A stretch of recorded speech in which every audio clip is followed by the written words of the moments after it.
Everyone are gonna fucking shit on you, dude. That'll be the end of my career. The end of my debut. It started as quickly as it ended as quickly as it started. In about 30 minutes.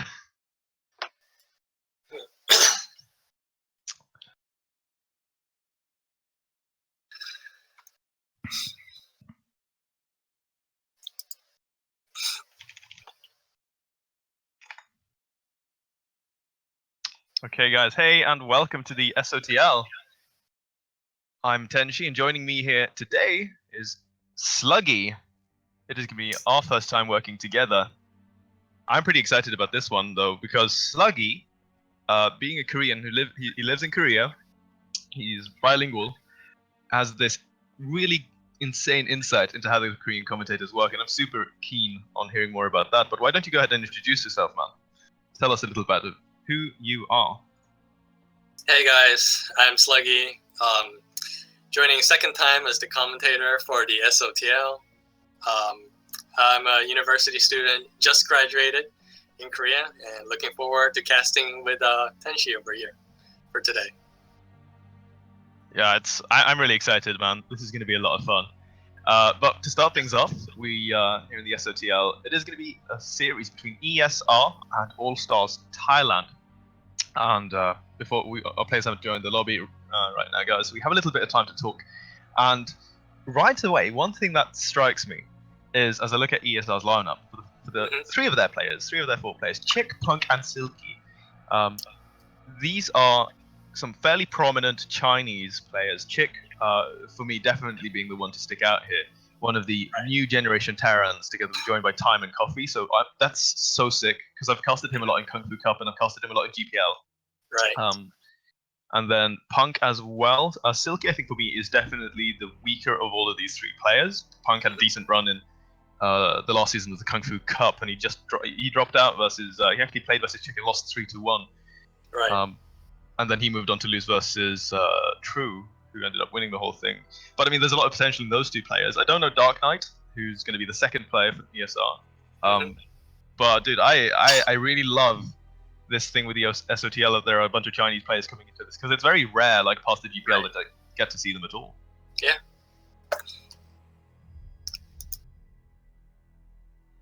And then on the other side, All Stars Thailand, Freedom, Art Service, Wai, and Ginny. I don't know, any of these names familiar to you? No, I'm fairly new myself. I'm just getting a feel of them. I'm looking more forward to the kind of matchups that we're going in. TVZ is the first game, and TVZ is always kind of that classic matchup that everyone is looking forward to, with plenty of fights going all around. TVZ will be a great opener for today's matches. Oh no, dude, absolutely. I'm a Protoss player at heart, but TVZ is definitely one of those that I find to be, some of the most memorable games out there. I mean, definitely.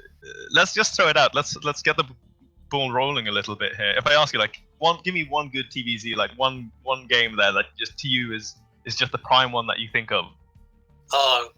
That's an easy question. The best TVZ I have ever seen would be last year's Beyond versus Dark Cross League Finals. That would be the best TVZ I've ever seen. 30 minutes non-stop fighting. That would be absolutely the best. You know what? I'm feeling inclined to go back and watch that moment, because my best pick is Beyond Dark from BlizzCon, Game 5 on King Sejong Station. Was that the one where he went double Stimpack at 5 minutes with double metaDucks? I think he opened that. I think Beyond was spawned. Yeah, Beyond spawned top left, and then Dark bottom right. I think I remember that game, and that game was really amazing as well. Yeah. Yeah, because Dark was, I think, for me, Dark looked dead twice in that game, but then he came back and then eventually, because that was the one game he won in that series. That's right. Yeah. But it was just such an insane display of resilience, and decision making was so good. That's what Dark's known. Definitely. Yeah. Say again? That's what Dark is known for. Back in the days, his meta was kind of like a resilient Zerg, exactly what you said, which was kind of like just holding on until you hit that hive tech and just winning with Ultralisks. But it's interesting to say that the meta has changed since then, so it'll be interesting to see what will come out from these 2 players in the first matchup today. Because absolutely. I don't think we will be seeing something similar as of today, because that was last year's meta. Yeah, it's always shifting. I think that if we compare the metagame and how it changes rapidly now in Legacy of the Void, it's been happening so much quicker than if we go back to Wings and Heart of the Swarm. But on a side note though, these players aren't Dark, they aren't Beyond, so we can't really expect the same kind of play coming out of either of these guys. It would be to do the other guys a dishonor. However, I want to say that the Chinese players, I don't know how well know how much you've invested into these guys, but if there's one thing that I know about the Chinese players is that they are super crazy, super aggressive. It's like aggression is, it's a bit of a convoluted word by now. I think. Right, A lot of yeah. casts say like, yeah, he's so aggressive, like to describe a player. But when I say that the Chinese players are aggressive, they take it to the next level. Like, what? So the 2-1-1 has been a staple opener now for a pretty long time here in Legacy.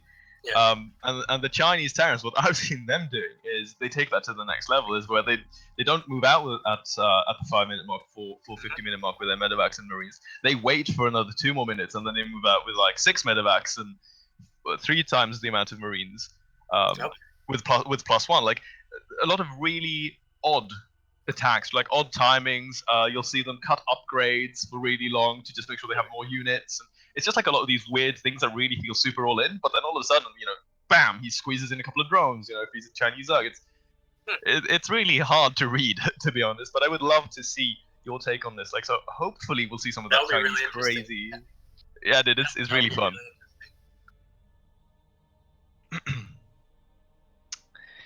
But yeah, guys, we're just waiting right now for the other player to show up. I do believe that we have.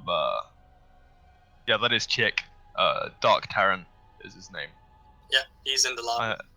I hope it's Chick, at least, so it's not, because what happened last time, Sluggy, is that we were like, yeah, this is him, but he's just using an alternate ID. Then it was a stand-in all along. So, and then the game was over, and then we realized that it was actually a stand-in. So, I just want to clear this. Well, hopefully, same mistakes won't be happening then. Yeah, I'm just asking here, guys. Yeah. Have to make sure.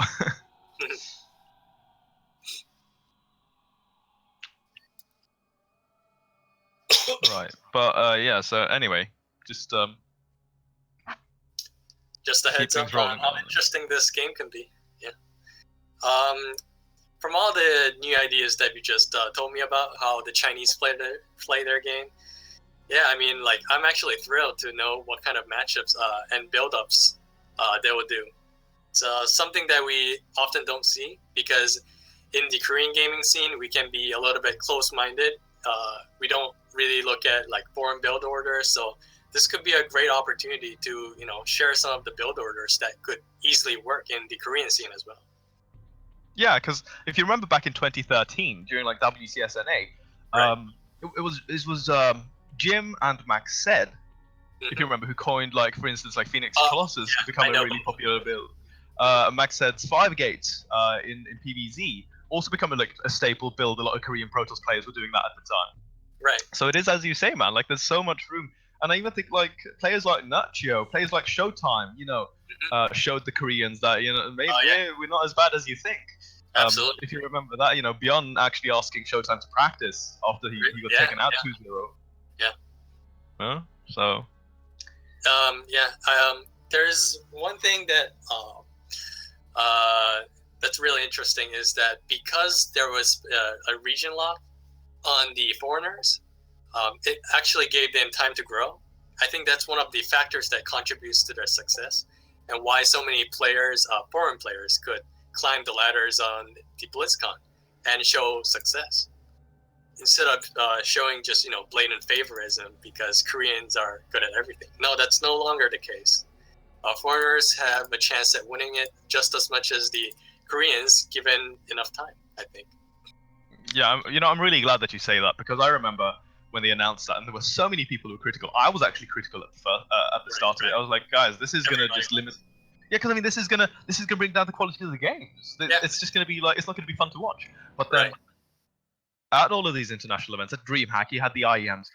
The games turned out to be really exciting. It was really fun, because we have all seen now the exponential growth that all of these foreign players have made. And like you said, it leads up to BlizzCon, and then bam! All of a sudden, we have Showtime from a small town in Germany takes it down Bjorn, who at that point in time was the best player in the world. And he did win BlizzCon. Yeah. So it wouldn't be surprising. I mean, like, of course it would be, but it would make sense, is what I'm saying, if a foreigner won. Yeah, absolutely. While I am a little biased, I'm always like, yeah, guys, Korean overlords, Right. But it would be nonetheless very exciting to have It would be. another sort of, I'm doing the citation mark upset thing, quotation mark, like Neeb in the Casper Cup. Like having another thing like that would have been sick. I don't know if you watched Scarlett's group in the GSL, for instance, but that I you know, did. it gets so exciting when we have all of these like insane Koreans, and you sprinkle in a foreigner there, and then all of a sudden they're sort of going toe to toe with them. That to me is probably like some of the most exciting StarCraft that I've ever seen. Oh man, Scarlet was actually so popular in GSL. Like if you you know how they announce the names right after the game begins. Everybody was rooting for Scarlet, even though she wasn't Korean. Like every Korean crowd was cheering for Scarlet, and that really was an awesome sight to see. How are the foreign players doing in terms of like a fan base in Korea? Because I imagine that when they manage to like cause an upset like that, they might have. Don't they get more fans? Right. I think language barrier is the biggest reason why foreigners don't really have a lot of Korean fans. I mean, naturally. Yeah. But if I can make sense of that. Yeah, if we could all speak English, then there could definitely be some fancy plays, and we'll get attracted to that. So I think it's just the language barrier that's preventing it. I guess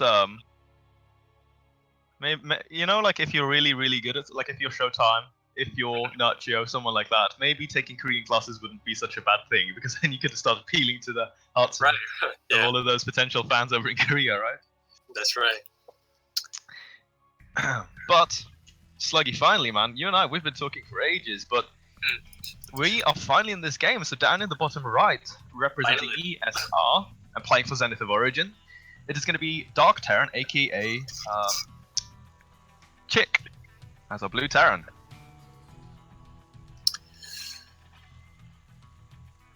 And spawning in the top left, it's going to be Freedom TH from All Stars Thailand.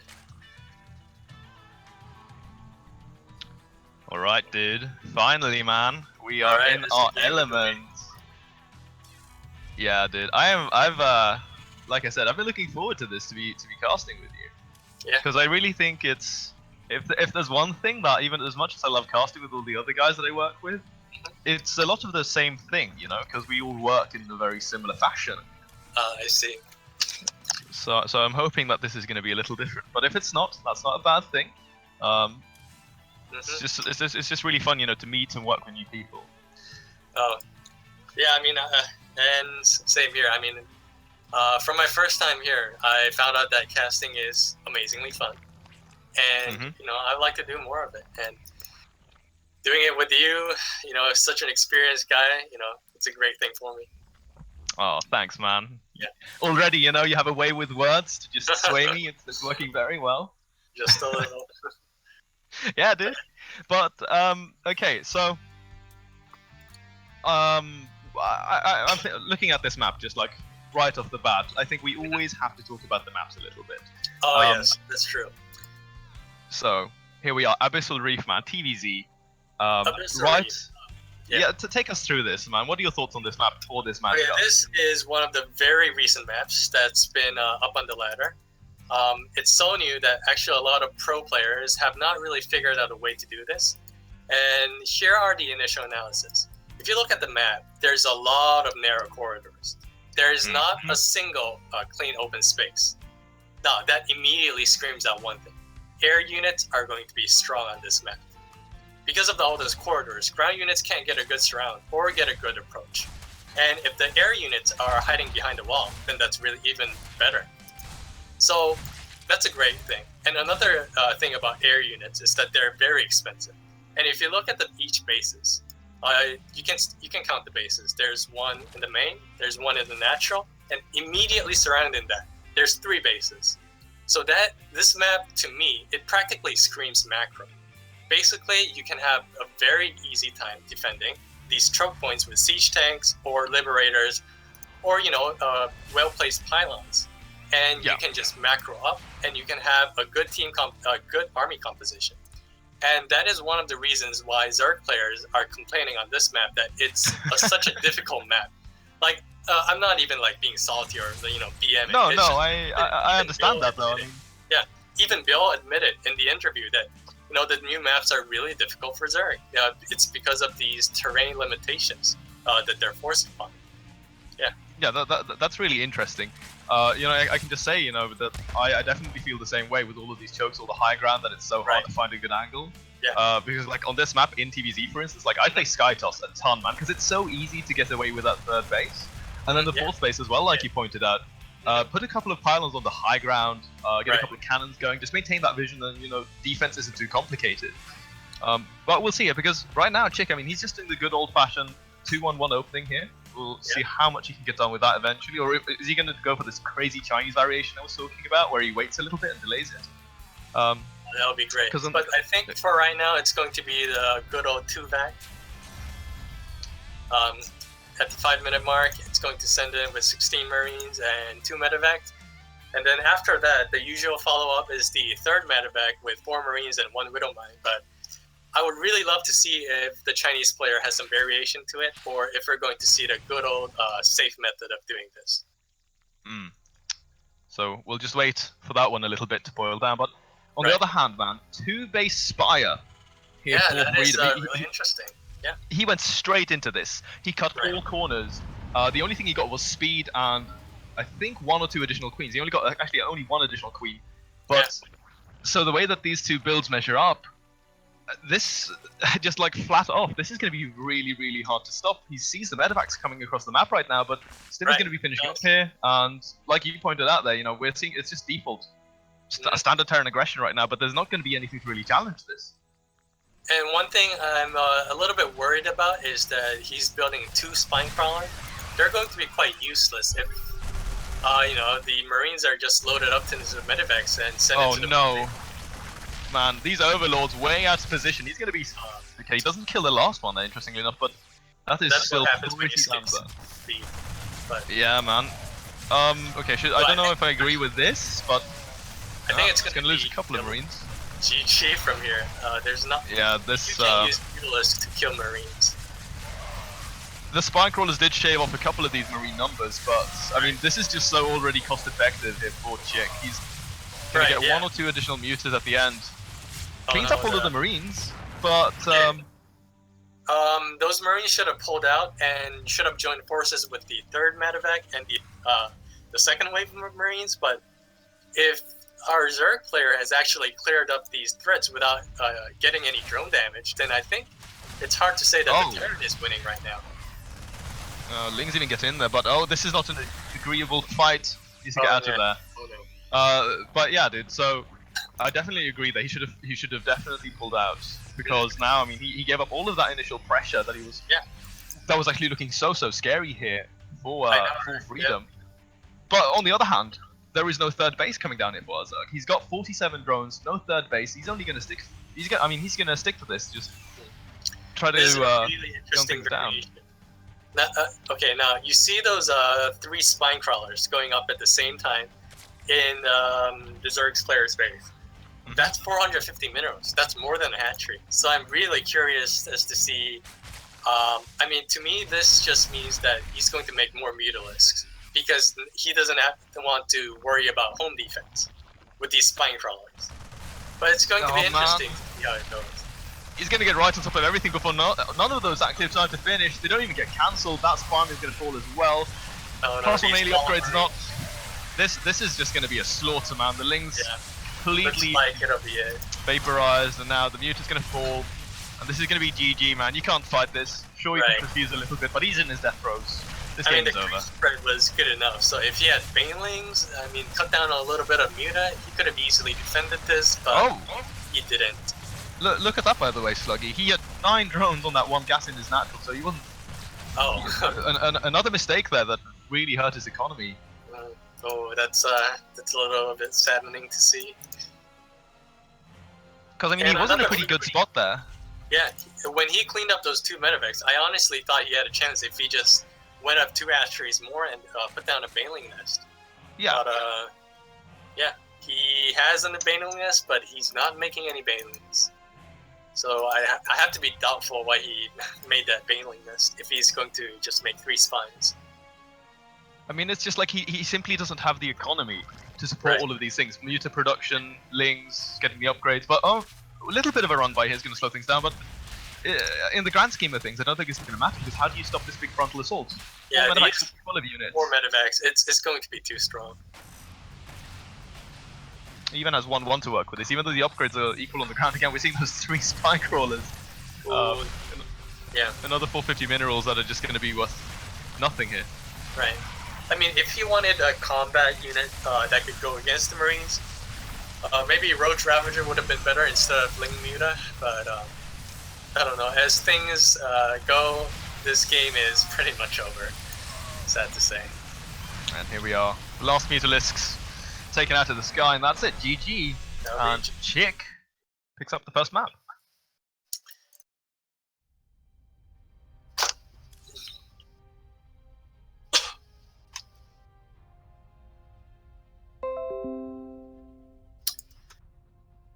Alright then, that was a pretty interesting game. From the Chinese side, I was able to observe the 2 metaDucks. Still good to see that build order is still being used, and the follow up wasn't that bad. The 3rd command center made, as well as the engineering base. So I think we can expect great things from the Chinese team if performance like this are continuously kept up. Yeah, I hope so. On the other hand, I am a little sad that we don't see the typical trademark styles that Serb has been bringing out for so long. But on the other hand, you know what? I'm really keen rather to hear you sort of break down. Let's do this together. Actually, let's break down what we were seeing out in Freedom, because he went up to the 3 gases, then for the spy, grabbed the 4th. Single evolution chamber, only speed, but didn't really do anything else there. And then also the mistake of having all of those drones mining on gas. Like, what do you take out of that? Because usually you see a 3rd base go down, as the spire starts. But there was just nothing. Like, even though there was no 3rd base investment, there was just nothing. Yeah, I think if our Zerg player had a little bit more practice with the build, I think it would have been better, because like you said, that is totally right. Usually you see that 3rd hatchery after the spire is put down, which will lead you to have a great transition, because 2-base Muta, the whole purpose of 2-base Muta is to delay the Terran on their 3rd, so that you could have the breathing room to establish a 3rd and a 4th yourself. But since the hatcheries were not built, I cannot say that the 2-base Muta was effective at all. No, man, it's one thing that I just like right away in this that I feel is that when I get to work with someone who's got like really good insight, it makes me sound better as well. So you're actually carrying me a little in this, so I appreciate your that. Your ideas are definitely right, yeah. Oh, thank God, man. I'm not 100. I'm not complete pleb. Oh no. Someone with your experience, that's maybe we are like we're the start to like a really good combo here, Oh, could be, yeah. I can be awkwardly entertaining, and then just bam, throw it over to you. Definitely a good mix is the best kind of duet. Oh yeah, absolutely. It's I guess in one sense then it's a little sad that we only have like entertaining casters for the in a lot of the English broadcasts. Like both players are very entertaining, but there's very little analysis. But variety is good. I mean, variety is nice. Maybe a little bit of something there and something there. It's nice. Okay, but next matchup, guys: Dark Knight versus Art Service. Protoss versus Protoss.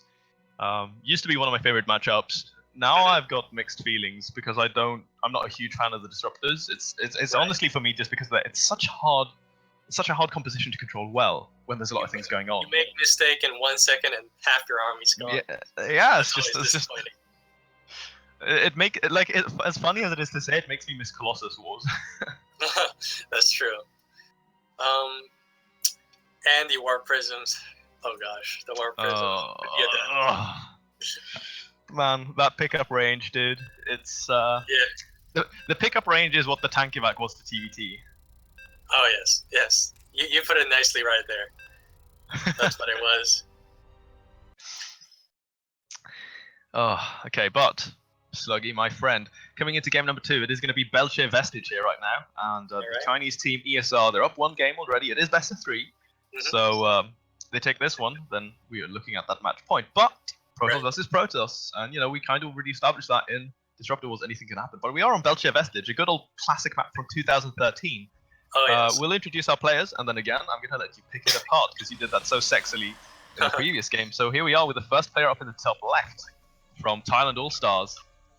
It is going to be Art Service. Or All-Stars Thailand, pardon me. Spawning in the bottom right from the team ESR, it's going to be Dark Knight. And so, Belcher Vestige. How do you feel about this one, man?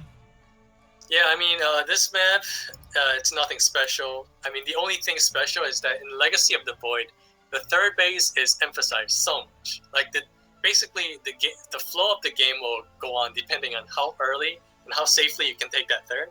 But if you look at this map, the third is pretty hard to take. They're all very isolated, and they're very far away, which means that unless you take a strong center of control, you're going to have difficulty in maintaining the economy that is necessary for you to carry on that mid-game fight. And because of that, it's heavily reminds me of the old games in the Heart of the Swarm era, where you basically have to gain strong center control, where you have to be good against drops, and it's like one of those maps like Coda and Overgrowth. Oh, Coda. Yeah. That's a name I haven't had in a long time. Yeah, that was... Overgrowth was good, though. I like Overgrowth a lot. Yeah, it was. You know, one thing that this map really strikes me, this is to me, and I remember feeling it this way as well, like when it was first released on the ladder. It's like a daybreak that you've turned 90 degrees. If you look at the distance between the natural and the third base, and yeah, I mean, daybreak again also suffered from the same problem. Like the third base was quite hard to defend. Yeah, you know what? I'm inclined to agree with you, especially with the position of the watchtowers right there. That is basically daybreak, rotating 90 degrees. Yeah. Oh man. But if there's one difference that I could point out, it's that daybreak has a lot of dead spaces, like dead pockets between lands. So that like in here, the air units are a little bit weaker because you can get a better surround since there's no dead pockets anymore. But yeah, but most of the time, it does look like daybreak turned 90 degrees around. Look at this. Dark Knight goes for a proxy Stargate down here. Art Service only saw the pylon, and then Dark Knight goes to scout and sees the pylon of Art Service. He is going to see this Stargate though. Right. But this is already going to turn into a bit of an interesting game because I do believe he's going up to 4 Stalkers to open things up here, whereas on the other hand, only a single gateway here for Dark Knight. So he's not even taking the safe route here with the Sentry expand. He's just going to go straight into the Stargate and start that Oracle instead. Yeah, it's interesting because if Art Service made 2 Adepts and shaded it right in there, it would have been GG. But Art Service is the safety route and just making defensive Stalkers. It goes straight into that Twilight as well. Is Twilight, yeah. So that's going to be interesting. Yeah, because I mean, it's going to be Blink, but no Nexus to go with this. And I mean, look at how much money he's floating. I think this is very questionable. Like, sure, like even if he goes up to 4 gateways here, he's not going to be able to spend this money very efficiently anyway. So he's just losing production time more than anything.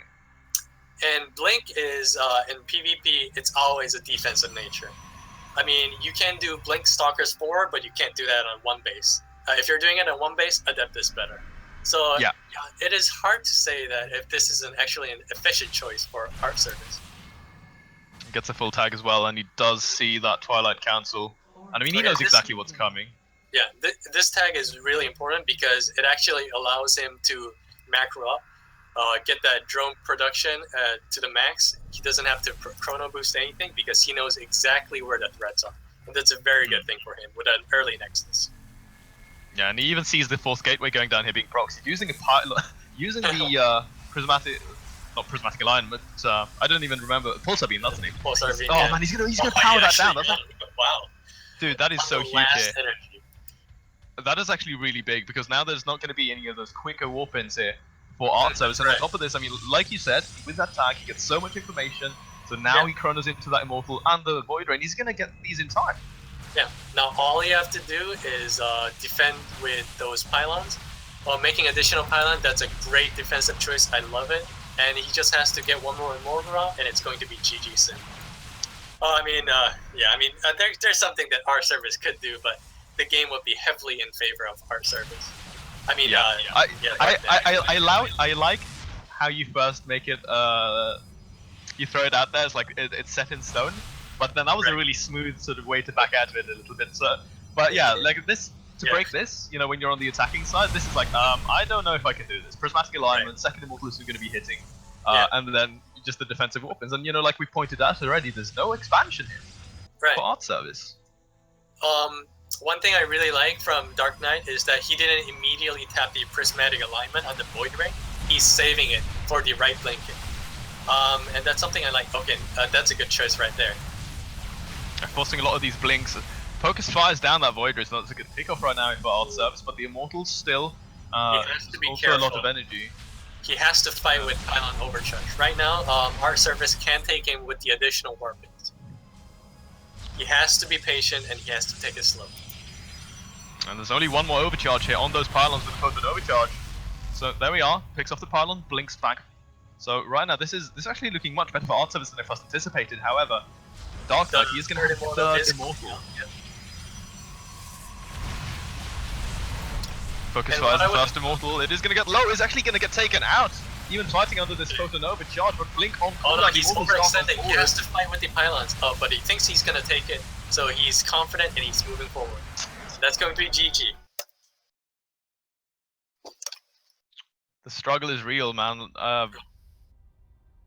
Looked a little bit dicey there for just 1 second for Dark Knight, but no, he was patient and just waited for those immortals basically to form the backbone there. The Void Ray I liked, but of course I'm taken out. Although it was a nice win, but I would have loved it if I could see what do you call it? The Oracle Stasis Ward right next to the pylons. Oh, so if he does blink forward, they would be all trapped, and that would pretty much like seal the deal. I mean, of course, he won the game, but that is definitely a tactical option that he could have chosen. Oh yeah, no doubt. I don't even think there was a mothership core either there for art service, so could have sent one of them in to just harass, or just check for a natural expansion. Oh no, wait, never mind. He saw everything going down. There's not going to be a natural. But yeah, so right now ESR, man, they're up 2-0 already in this best of 5, and we are looking at that match point, like I said. All right then. So this is going to be the last chance right now for All Stars Thailand, or Thailand All Stars. I keep getting that wrong. I keep like mixing that up. And what an interesting map to finish things off on, potentially. Paladino Terminal. And it's a ZVZ. Oh my god. Oh, dude.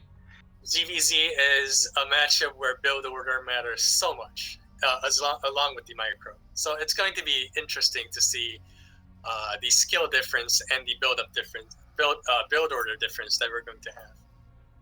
Yeah, and you were main Zerg as well, right? So. Oh yeah, that's right. Dude, I love this. If there's one thing that I really like, it's like working with someone else who knows another race really, really well. Pig, you know, for instance. Pig is great. Like his Pig dailies and stuff like that, where he cuts everything apart and takes you through it, is really, really good. I enjoy that a lot. And ZVZ, a lot of people, ZVZ, let's be real right now, Sluggy. A lot of people don't like the matchup, and I think they don't like the matchup because they don't understand all of the tiny details that really matter in the long term. Right. Like it's not only just like the micro things and stuff and how you take the engagements, but it's also you know, how many drones do I make here? When do I cut these upgrades? When do I add these upgrades? Like there are so many intricacies to Zerg versus Zerg, and that makes it, like, to me, one of the most exciting matchups in Legacy of the Void. Oh yeah, I definitely agree with you. There are all these hidden intricacies of the matchup that a lot of the people miss out, and it is, to be honest, hard to pick it up on the tournament if you're just watching it. But if you can understand these little parts, like you said, like knowing when to drone up or knowing when to take a certain tech, that understanding that can really help you enjoy this matchup a lot more. I'm glad that you and I feel the same way about this. Oh yes. It's wouldn't it would have been like awkward if I was like, no, ZVZ is boring, man. No. So far, I think everything you say is right, and it will be from now on. It feels so good to have someone. It feels so good that you say that, you know, because it's like it confirms, like I said, that I'm not a complete peasant.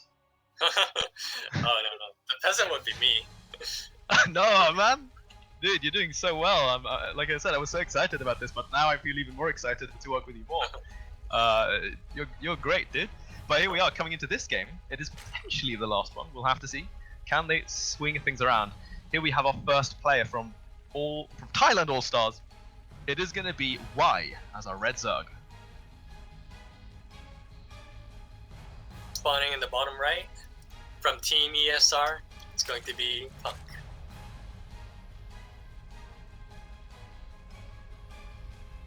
Okay, so last time I saw Punk, I think he made it into the rounds of 16 of GPL Season 2 of 2016. Okay. I'm not too sure, and then I think I'm not entirely certain who he fell to. Right. But his ZVZ. So one thing that we have to establish about Chinese Zerg versus Zerg meta is that when it developed further into because there was a period in time where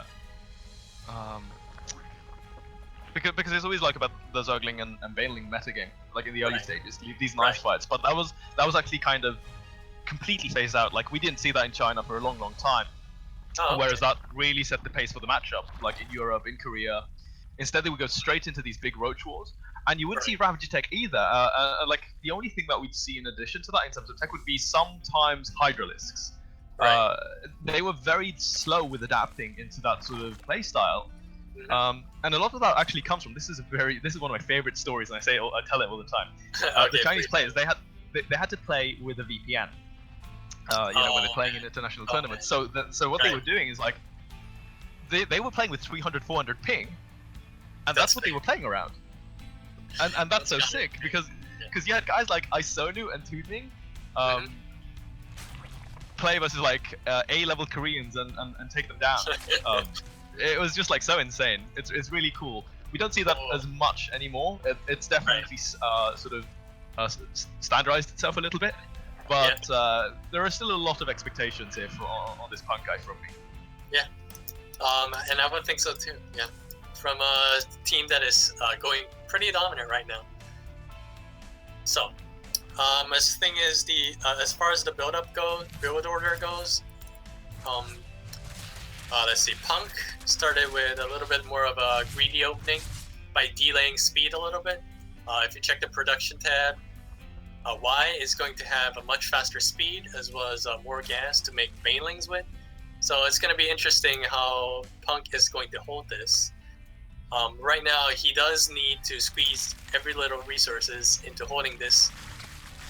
And what I think would be nice is if Y could use this aggressive as a fake maneuver and go for a third, but I don't think he's trying to do that.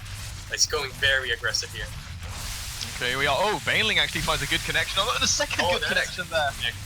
Man, that is so painful. One of the queens are going to fall, and again, Punk. Oh, dear. Okay, I'm just going to say, he doesn't feel as if he's controlling control. The queen even stays alive here, so Y a little bit sloppy there, but the Baneling's moving into the middle line. And so many of these drones low. Oh boy. Ouch. Okay. This is painful. All the queens are gone right now here for Punk as well, and he's lost 9 drones. That is a huge difference. That's going to significantly slow down the larva, which is so important in Zergling versus Zergling war. This is a little awkward though here for Y. He doesn't have Zergling support to cover these Banelings morphing, but now here we are, more reinforcements streaming in. The Baneling, doesn't find the best connection there. He's got the second one moving in. Ooh. There we are, good manual target fire from Punk.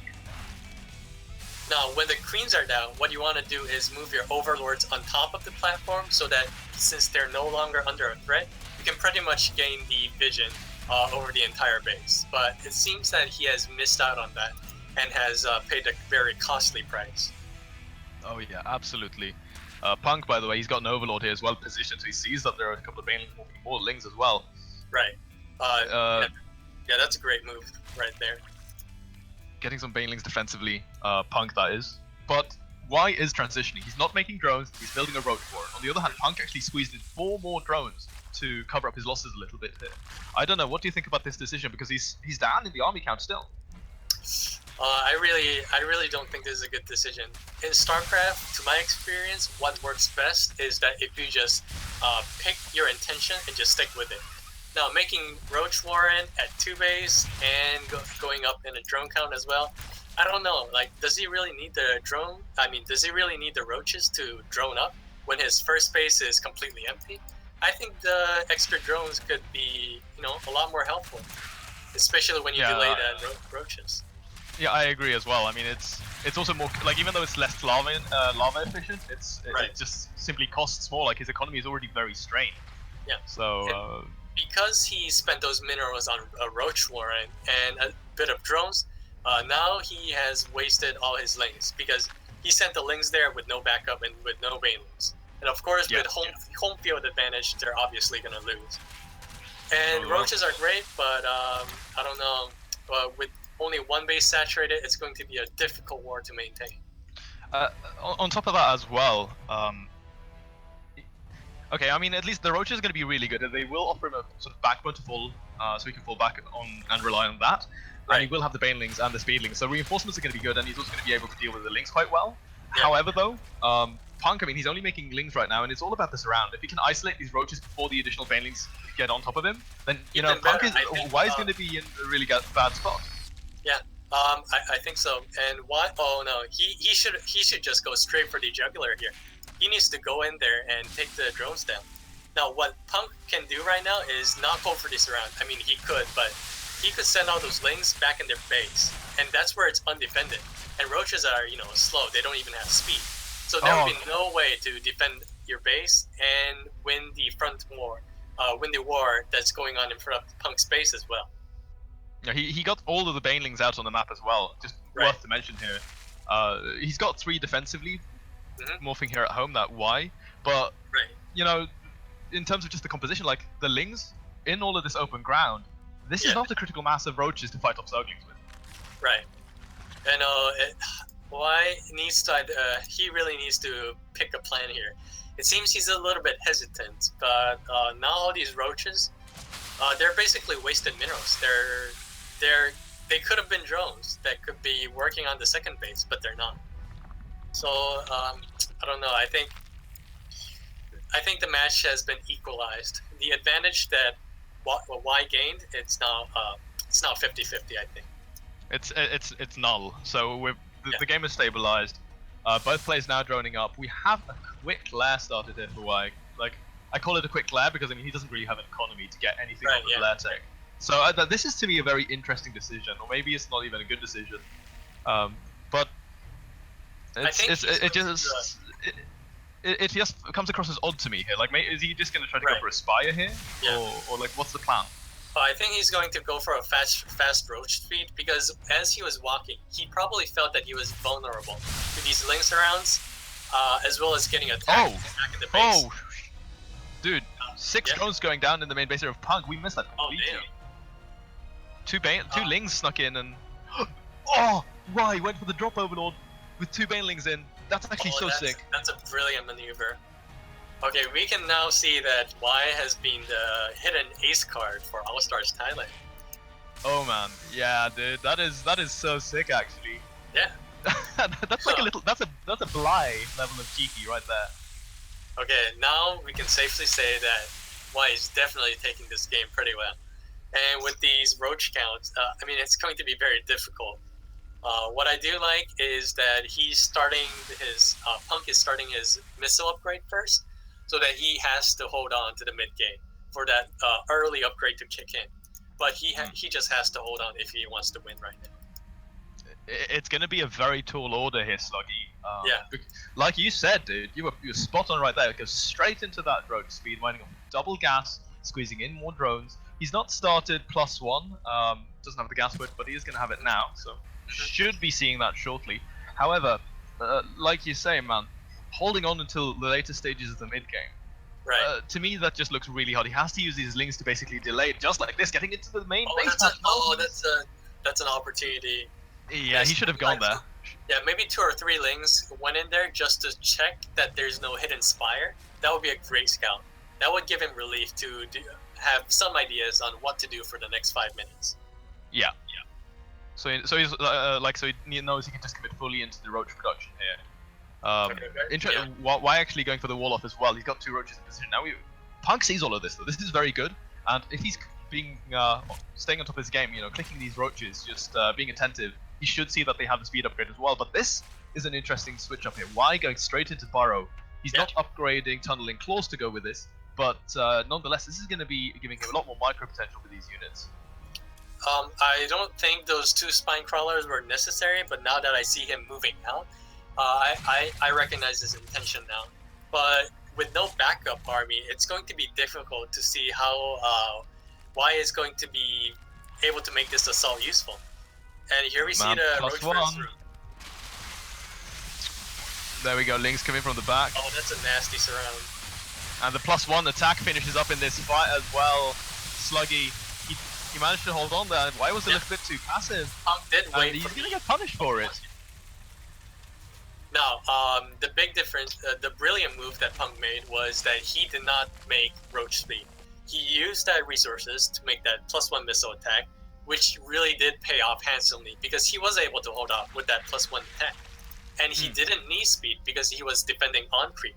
So he didn't really need speed at this point.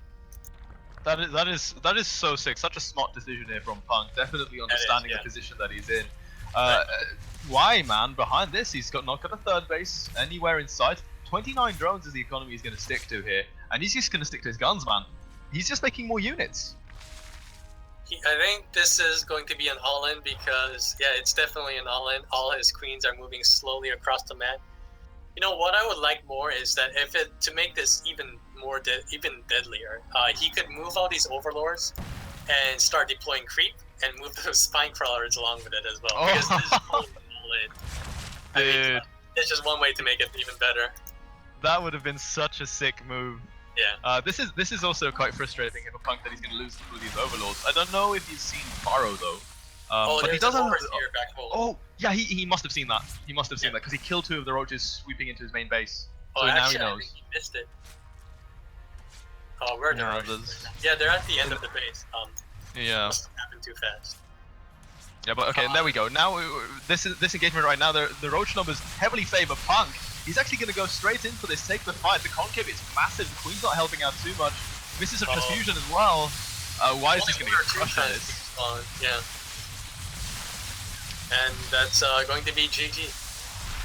Punk has made a really good decision, and he really knows when to macro up, whereas Y did have a brilliant build order in the beginning, but his macro was a little bit lacking to win in the mid game, which is where we're at right now. And with those Ravagers, those spine crawlers are going to be close to useless. Yeah, it's just he identifies this as well, so he's just going to squeeze in a couple of additional Ravagers there for good measure. Right. And I mean, the economy so heavily favors Punk still, so he can just continuously churn out units. And why? Yeah, right now he's dead in the water, hoping for a miracle. Right.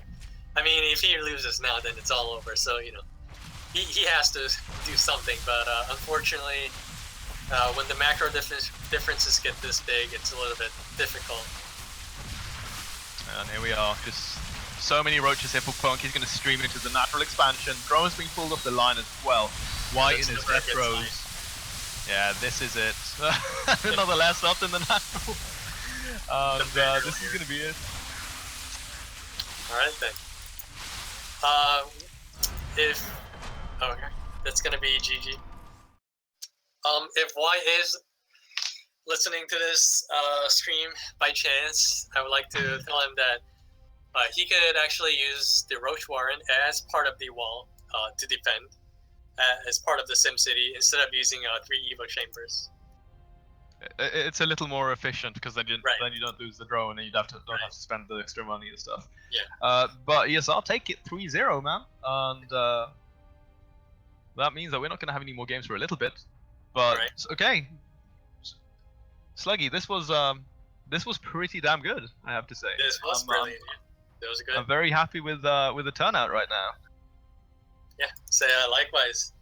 I think we did a good job. Yes. Had a lot of fun. It was. Really comforting for me to have you break things down as well, you know, because that opens up new perspectives to me. I'm like, I didn't think about that, didn't see that, like, and especially in a matchup like DBZ, where all of these details are harder to detect. You need to. Yeah, exactly. Like you need to understand the game, I think, a little deeper than, for instance, let's say PvP or TBT. Right. Because ZVZ isn't as straightforward just like visually looking at it. It's not that intuitive all the time. But yeah, guys, congratulations at ESR taking this 3-0. Pretty clean games. The last one was the only one that I felt was one of contention. And that is going to conclude this. Do you have any shout outs? Anything you want to, any Twitter? Where can people find you? Well, I guess, well, I'm technically an amateur. I mean, this is like my second time casting, but I guess if people want to contact me, they could add me up on Skype or Discord. But otherwise, I don't really do much since I'm completely new to this. So yeah, that'll be it. I think after this now, go and make a Twitter account so that when we come back in about an hour, they can follow you on that. Sure. Okay then. I think that would be a good thing. But yeah, guys. So this is it. That was pretty sick. Make sure that when Sluggy is back with a Twitter account, that you follow him. I'm Tenchi SC2. Same old.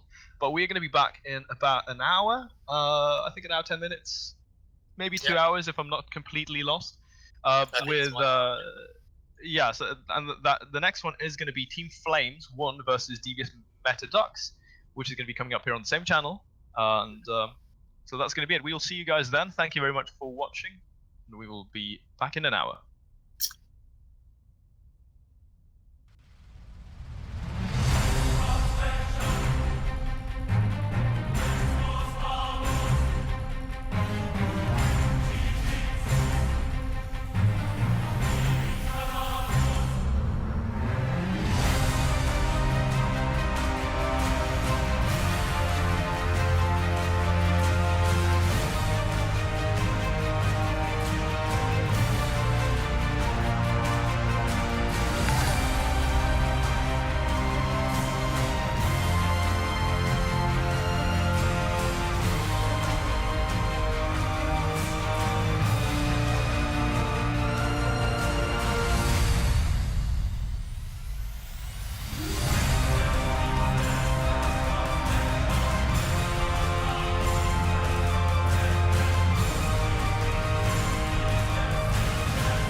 walk out to the hall.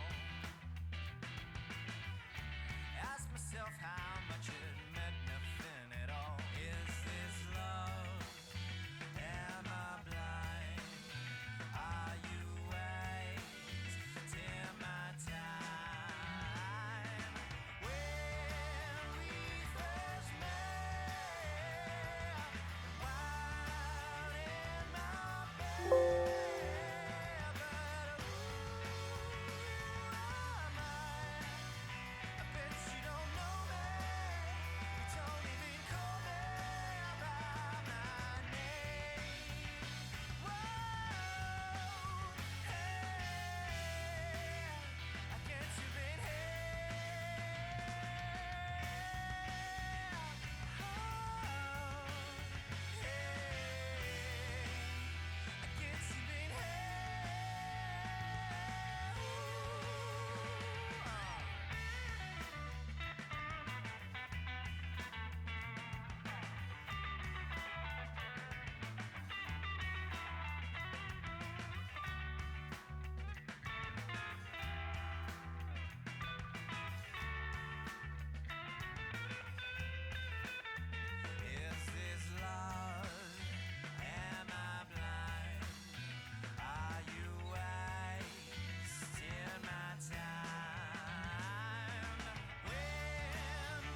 you had a real good time.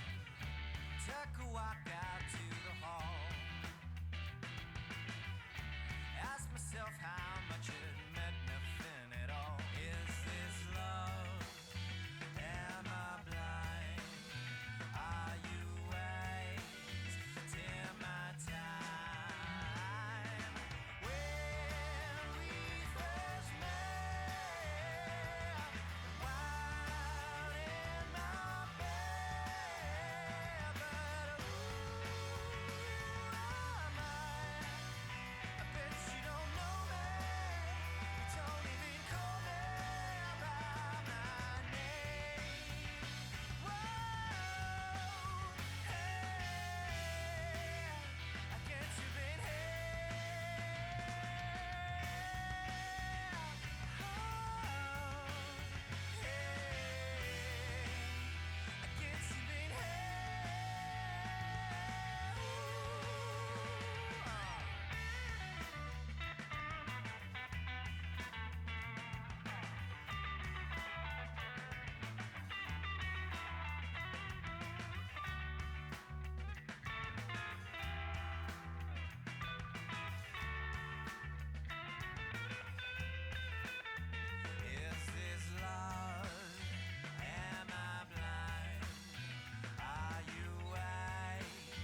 Okay, guys, welcome back to the SOTL. Sorry, I just had to adjust my microphone. I'm potentially back again with Sluggy, my man. We had a blast now with the first cast that we were doing. So That's I'm really right. excited to do the second one, brother. Yeah. Let's do How this. are you feeling, man? Pretty good. Got 1 hour of rest. Ready to do this. Dude. It is going to be Team Flames 1 versus Devious metaDucks. Mhm. And a couple of players worthy to mention here. On Devious metaDucks, Azure, Psyarch, Seether, and Probe.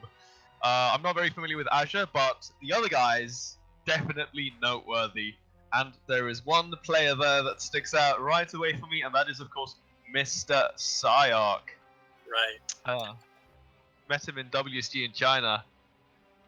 It was I've so never seen sick. a Japanese player before, so I'm really looking forward to do this. It's he beat Kelazor 2-0. Oh wow, in, that's impressive. Yeah, like he had a tough group. Like he had a lot of he was Maru was in his group as well. Oh. That definitely make things tough. Yeah, I'm just sorry. I was typing Yeah, to him take your like time, yeah, go ahead. I get so excited like when there are Japanese players because Right. in Japan esports isn't like a thing. They have fighting games, Yeah, but that's it. yeah. They only have the fighting games, but they don't have StarCraft, no CS, no nothing else. Not very big So- on PCs. Mainly No, consoles. exactly. So Yeah. I think it's so cool that we will have the pleasure of seeing this guy play. Right. In terms of his style, he's quite straightforward, fairly textbook. Okay. But he was experimenting now. But that was of course for the TVT. That's actually what we're going to start today with. Start this one off with. He's going to play TVZ. Psyarch, that is. I'm going to finish my point here, man, because I know I'm dragging that very Yeah, very go ahead. far here. But he was experimenting a little bit with like very interesting styles. He also Psyarch also beat Namshot 2-1 with like a mech opening, like a Cyclone Hellion opening. Okay. On Avani Research Station, a game that really that I remember very well, and then into that he just played into Bio, and he showcased some really good multitasking and just fairly solid macro. Okay. So that for me is so exciting, man. But Kim, Azure TVT, Hunter X versus Psyarch, Red versus Seether, and Hayura versus Probe. So we have a plethora of different kinds of players here today. A lot more variation. We're gonna have some more Protoss, only a single Zerg here instead of 3 like the previous group.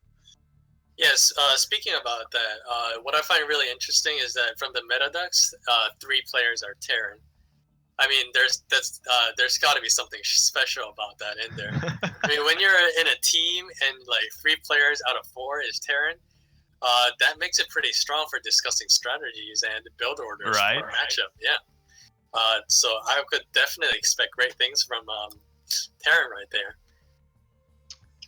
So, because I mean TVT, we talked about that one a little bit, and Right. as you were saying, even the Koreans feel a little bit uncomfortable in Terran versus Terran simply That's right, because of your take on it was that it's because it's so difficult now, right?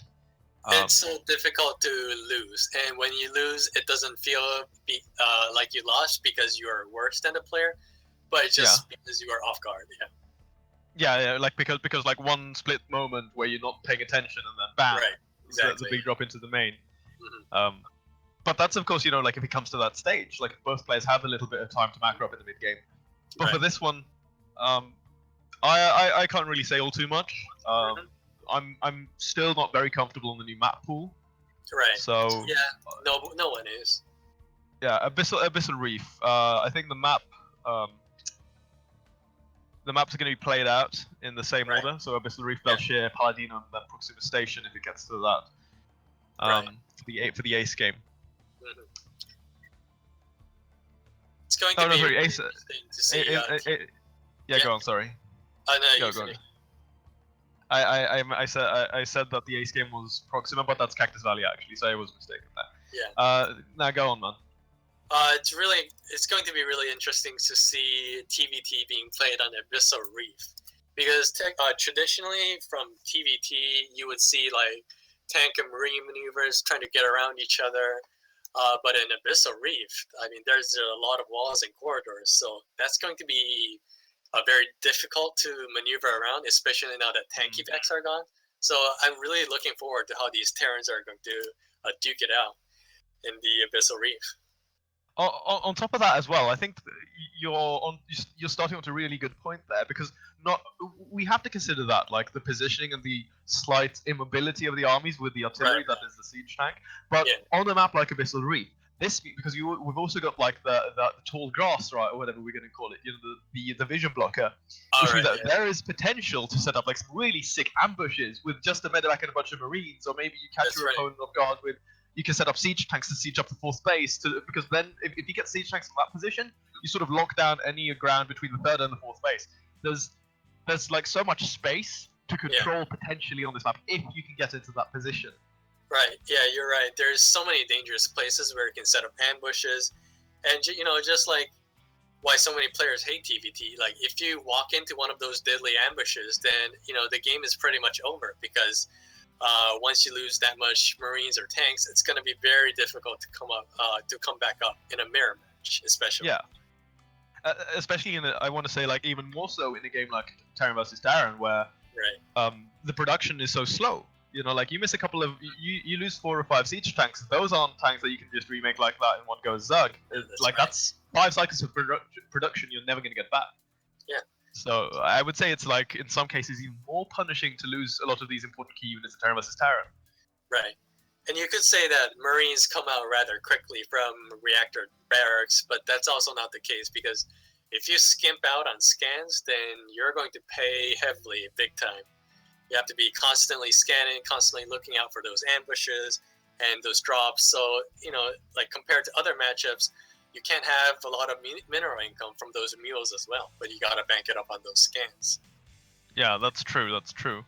That's why I personally really like it when we have Terrans go and set up just like a depot, on the like on a flank, or we like a slightly quicker sensor tower. Like, all of these things, just indicators to give you information to what your opponent is doing when he's moving out and stuff like that, because those things are so key.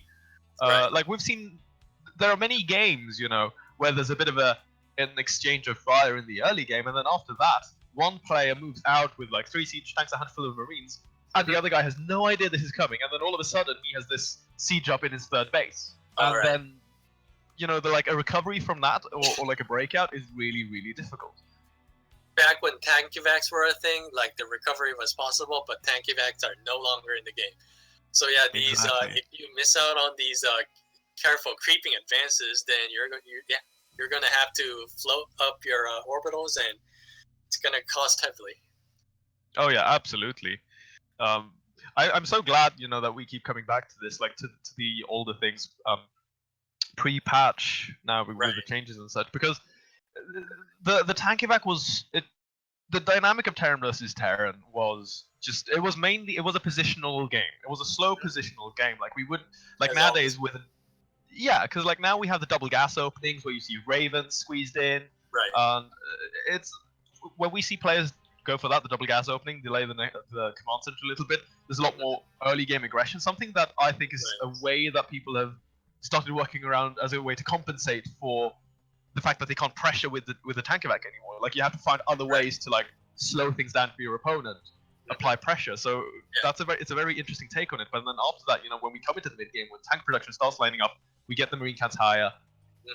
To me, it really feels like Wings of Liberty, and I'm like, this, because I remember we had one of those groups in WSG, like a bunch of Terrans. I was like, hey guys, this is kind of like GOM TVT for any of you guys who remember those days.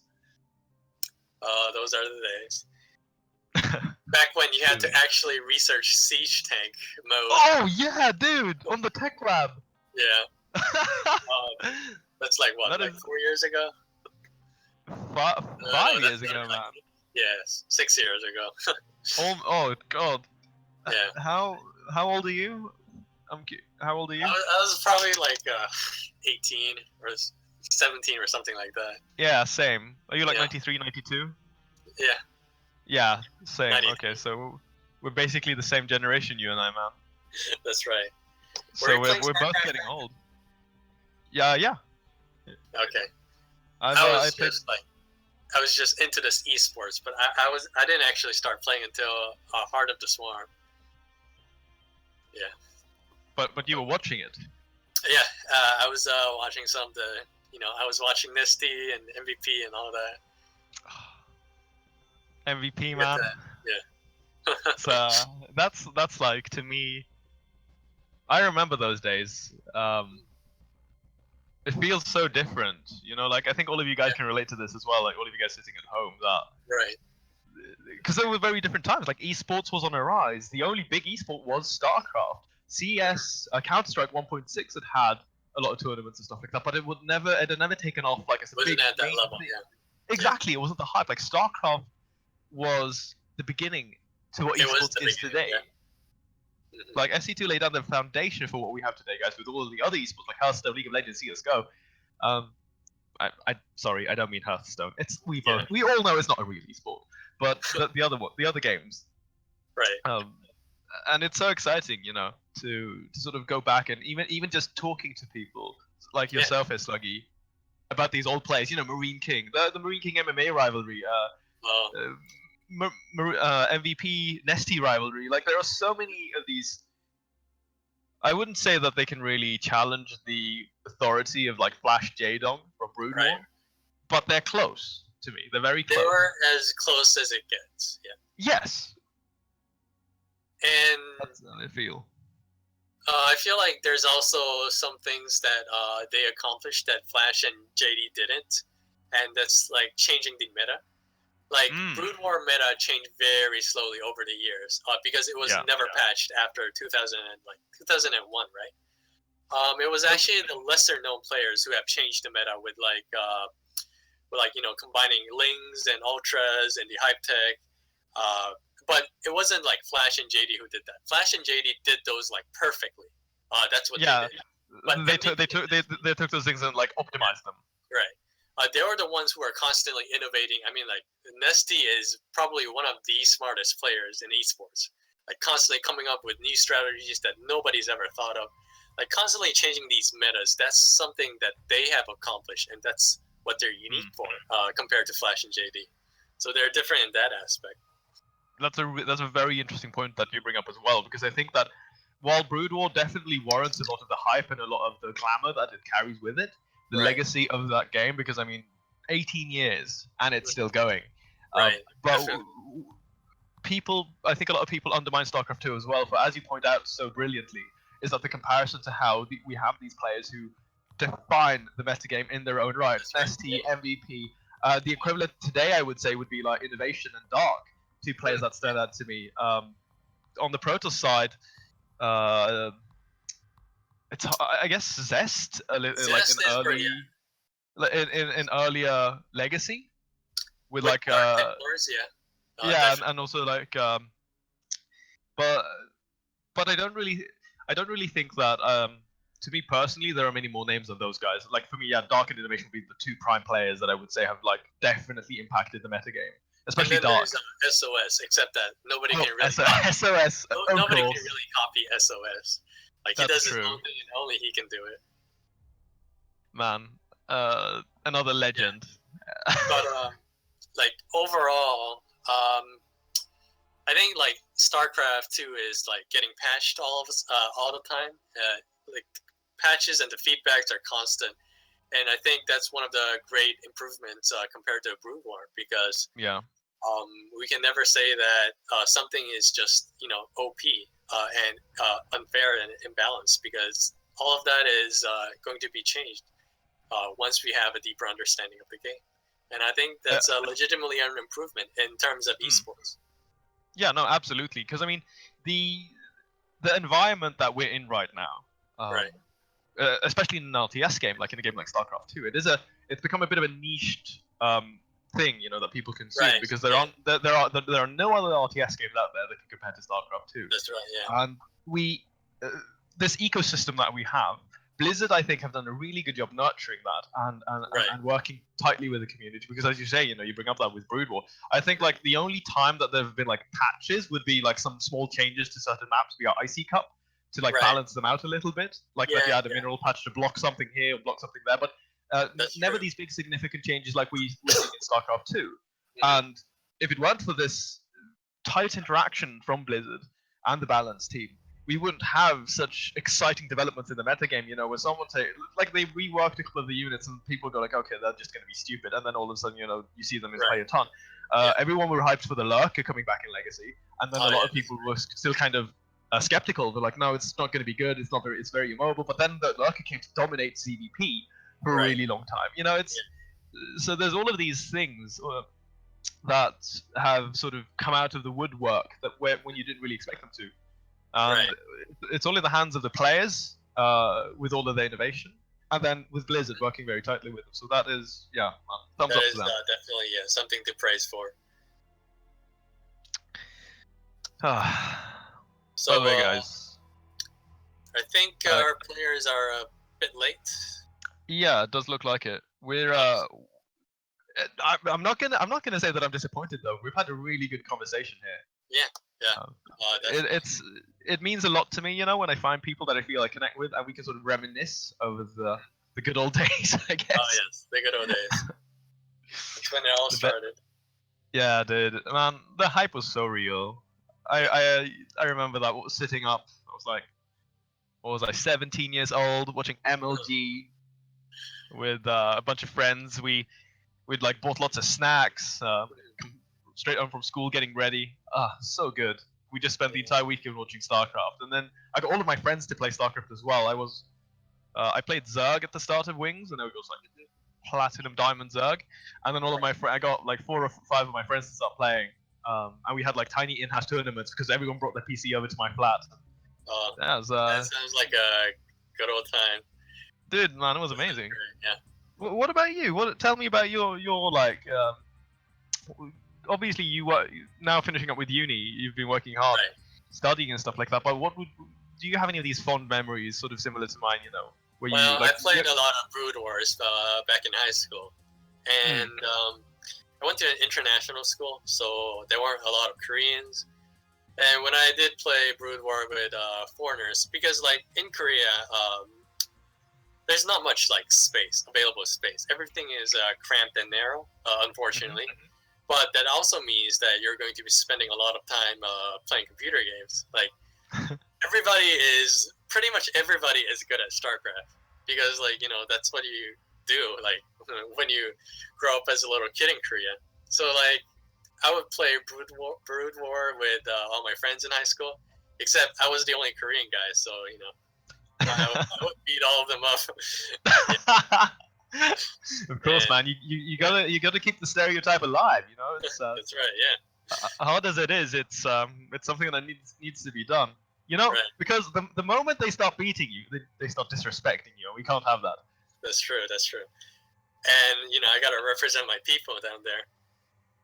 It's not just a win. It's a win for the people. Exactly. I love it. I love how you can inject some of that pride, the national pride into it. By the way, I just want to make sure that you're as well, like, change the region to the game server to Taiwan, so we don't have any lag. How do I do that? So you go into options and then language and region, and then it's in the bottom right. Oh, sorry, in the bottom there, in the drop down menu. Oh, okay. I actually get faster connection through Korean. But I think I guess it's for the players or something. Okay. I don't know where they're playing from, so. Oh yeah, right, because they're playing from Australia. Oh, okay. So that might be it. Yeah, no problem for me. Yeah, sick. Okay, anyway, we're waiting right now, guys. Does look as if one of our players are here. It's a barcode. I have no idea who that is going to be. Let me check. I guess that's Kim. Azure is nowhere to be found, so apparently Igers might sit in for him as a. Yeah, if he doesn't come anytime soon. Yeah, but Igers, man, he's pretty damn good. Igers is a big name. He's definitely up there because he's gonna make things one-sided, I'm afraid. Yeah, he's pretty sick. Yeah. The very first time that I saw Igers, was when this was in the Kung Fu Cup, the first season of Kung Fu Cup 2014. He beat Jaedong 2. No, he didn't beat Jaedong. He lost to Jaedong 2-1. But Right. he was up 1-0, and then he threw the game on merry-go-round, like really, really, really hard. He was meching on merry-go-round, and Jaedong had lost his 4th base, and it sucked. This was back in HOTS, but Jaedong was dead. But then Igers just sat and was like super passive, and I was so depressed because I mean, like for me, a complete unknown coming in, knocking Jaedong around, who at the time was doing really well. That would be amazing, yeah. Igers, you silly fool. Alright, let me just be back in a few seconds. Sorry about that. Yeah, no worries, man. Okay, but it seems that we have our players set up and ready now. We are going to have a stand-in. It is going to be Igers who's going to be representing Team Devious metaDucks. And it is still a TVT, of course. I'm not sure how they're going to be working this out with penalty points and such, because it is a team league, so something will be figured out there by the admins and everyone else. First map, though, Abyssal Reef, as predetermined. By the way, I'm just going to fiddle around a little bit. I need to drink a little bit. I've been sick, guys. So after WESG, I came back home, and I've been sick for 3 weeks, and I'm just now feeling a little bit better. But otherwise, I've been just completely wrecked. It's terrible. So I'm happy. Okay, my water tasted very strange. I think I might be using the same glass as that I was drinking orange juice out of. Oh well. I'm just gonna wait for Sluggy to get back because we can't do introductions without both casters present. I need my co-caster here. So. Sorry, I apologize for that, but I am. Yeah, there he is. All right, man. I was just saying I can't do anything without you here, bro. So. With our first player down here in the bottom left, as our blue Terran, representing Team Flames 1, it is going to be Kim. As our barcode. Spawning in the top left, it's, shoot, how do I pronounce this name? Yagas? Close It's enough. going to be, Devious metaDucks. So I've had stories, right, told to me where there are many different kinds of pronunciations to this guy's names. I've had like Igers, Eagers, so like it's really weird. Right. So, or maybe it's just initials.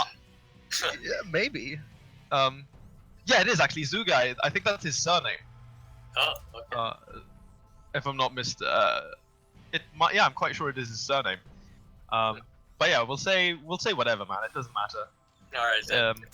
Igers. But now, one thing I want to point out is Kim went Depot Gas.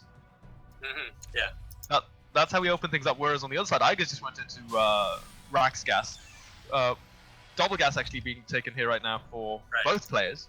But look at the boost in the gas income here for Kim. It's going to be quite significant. He's going straight up to that factory, almost halfway done already. Yeah. I think he's going to rely on a very aggressive opening, starting with a 1-1-1. I am guessing that it's going to be a Banshee, though it could easily be a Raven. On the other hand, that Yagas is doing a standard Rex opening with a Reaper, and that is one of the most commonly seen builds. That is the meta in TBT these days. Because as soon as you get that Cyclone out, it'll pretty much handle almost all threats.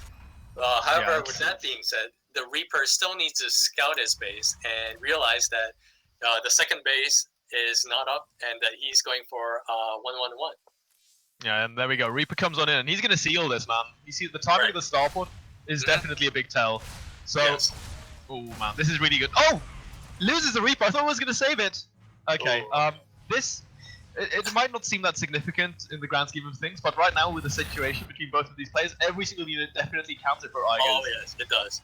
Especially when you go straight into a command center after a Rex. Yeah. Now, if we check Yagas' vision, then we can know that we don't know that the 2 gases are taken, but that can be easily deduced because it's such a fast starport. And that there's no command center because, you know, it's a starport at a way early timing. Yeah, the minerals are going somewhere, but I think Igers knows this. I really like this that he gets the Marines as well, just to make sure that he can cement his DPS on top of that high ground. He's going to have a Cyclone of his own coming out soon, so with this he should be able to push Kim away. Really nice move there with the grenade as well. Ooh, he needs to get vision. The 3 targets. Sadly, the Reaper was being sniped by the Marines. This is going to be very. Okay, he is making one more. He has made one more Cyclone, and he is making one more Cyclone. So this is going to be an all-in from now on. Yeah, Banshee's coming out on top of this as well. He's even researching Cloak here. But yeah, like you say, man, he wasn't simply paying attention there to those Reapers, and I think they're actually very important when you're doing this kind of attack because it will help you get that vision. You can't simply afford to scam. You need the mule. Definitely, yeah. One thing I like about the Reaper is that because Cyclones are such a strong unit early on, the Reaper can actually interrupt the Cyclone's continuous DPS, which could change the tide of the battle even. Oh yeah, absolutely. I'm glad you point that out as well. That is something that I feel a lot of people neglect when they talk about them. But here we go. This is a really important target firing. These Cyclones doing such high DPS versus armored units, and Igus, he maintains both of his Cyclones to just prepare those back up. But I don't think he's going to go for that. Yeah, and that Marine medevac micro was also really good as well. Oh, Viking out as well now. He's going to push this Banshee away. Right. There's the lock-on. I want to point out that, by the way, the DPS is so pathetic with that lock-on right now, but another Cyclone comes on into the natural, is going to start doing some damage. Again, Igus with that Cyclone micro. Oh. I think it is misrally to go through the enemy's natural straight away, but it shouldn't do that. That was a waste of a Cyclone. And with that, all aggressions are basically done. And from now on, it's basically Jagas will win 80%. Like he has an 80% win rate from here, even if both players were equally skilled.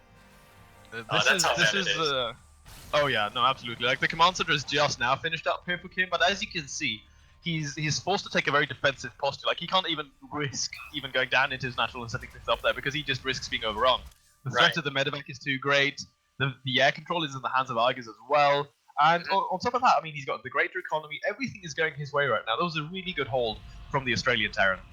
Yeah, in every way, Jagas is leading from upgrades, worker count to bases, and I mean, well, the second base was finished much earlier, and even the tank count and everything else. It's just in every possible way he's leading.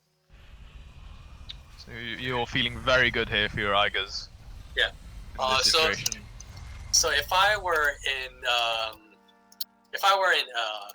the blue Terran is Azure, right? Kim. Oh yeah, Kim. Right. Just think David Kim. Right. Oh, David Kim. If I were in his position, there would be several things I would do. First, I would send that Raven because he is not making a Banshee. And I would put a Marine in front of the natural so I know exactly when he's moving out. And if he has moved out, I would send in that Raven to drop some turrets and start harassing to keep those army back to the base to earn more time for myself. That's what I would do. But right now, it seems that Kim is just too scared and he's just like clamping down. But at this rate, it's going to be really difficult to make a comeback. Oh yeah, no, certainly. I like that idea you're onto as well. I think that would be a good move. I mean, when you're behind, you have to take risks. You have to cut corners in some way, and this is a way to do that. Right. Go for this third base that is considerably fast, considering the way you open, but this is really nice. Spotting Depot here on the right-hand side means that Kim is going to be able to... yeah, that's really important, actually. The tanks are going to get up here, but now the Raven staying back at home means that he can threaten the position. Scan goes down as well to reveal exactly everything here for Igus, and as long as Kim gets away with his third base, this is going to be a great recovery for our blue Terran. But on the other hand, though, I mean, Igus' army supply is still significantly higher than that of his opponent. So it's all about Igus. Like, if he can find this the correct engagement, then this game is over. But it's all about Kim being able to make sure that he doesn't allow Igus to get that position, like we were talking about on this map. Ooh, I'm not sure if Kim is making the right decisions here. Those turrets, I think it's better if he uses those minerals to make more tanks. And he shouldn't be scanning. He needs to save those scans as much as possible. Losing the Raven is actually quite a big deal. Oh yes, here. that is definitely huge. Yeah, this is really tough. The siege tanks is such a good position as well, just shelling away here. But oh no, okay. I thought there was a moment right there that he was going to be able to get one of them at least, but no. So, but I mean, equally though, Kim is actually pacing himself very well right now. He's being very, very patient. When he doesn't seem to be very panicked, and he's got the third base up.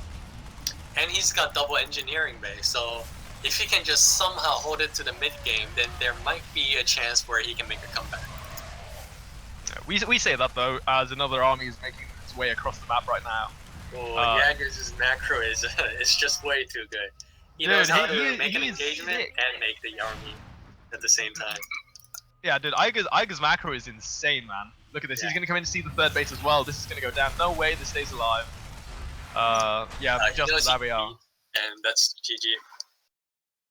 Kim realizes that there's no way for him to come back and stay in this game. So Right. very well played there by Igers. The early aggression there from Kim it had a really good start actually, because he killed Igers' Reaper, but I think it was a little indecisive then in the natural expansion. And then of course again on top of that he wasn't paying attention. So Igers managed to kill both Reapers. Then he targeted down one of those Cyclones as well very quickly.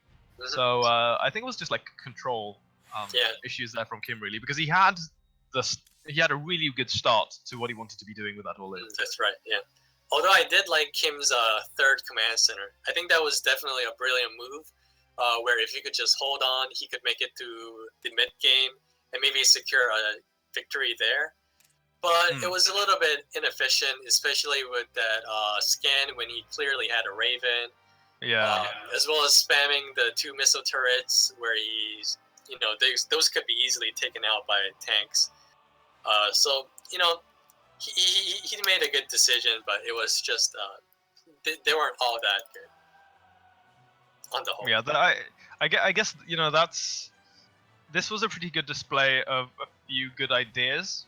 Right. And then like 1 or 2 good decisions, but then also the other, like the missed decisions, the miscalculations. Right. To sort of showcase that this is how you want to be starting things, and then from there, this is not what you want to be doing. Does that make sense? StarCraft 2 is a game that is very focused on mechanics. So these little bits of efficiencies, they matter a lot when you add them up. That is very true. Let's see here.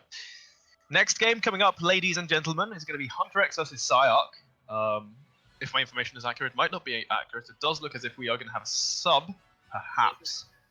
Not entirely certain about that one, so we'll have to see. But it is at least going to be Psyarch playing in this one. Okay. Hyperino.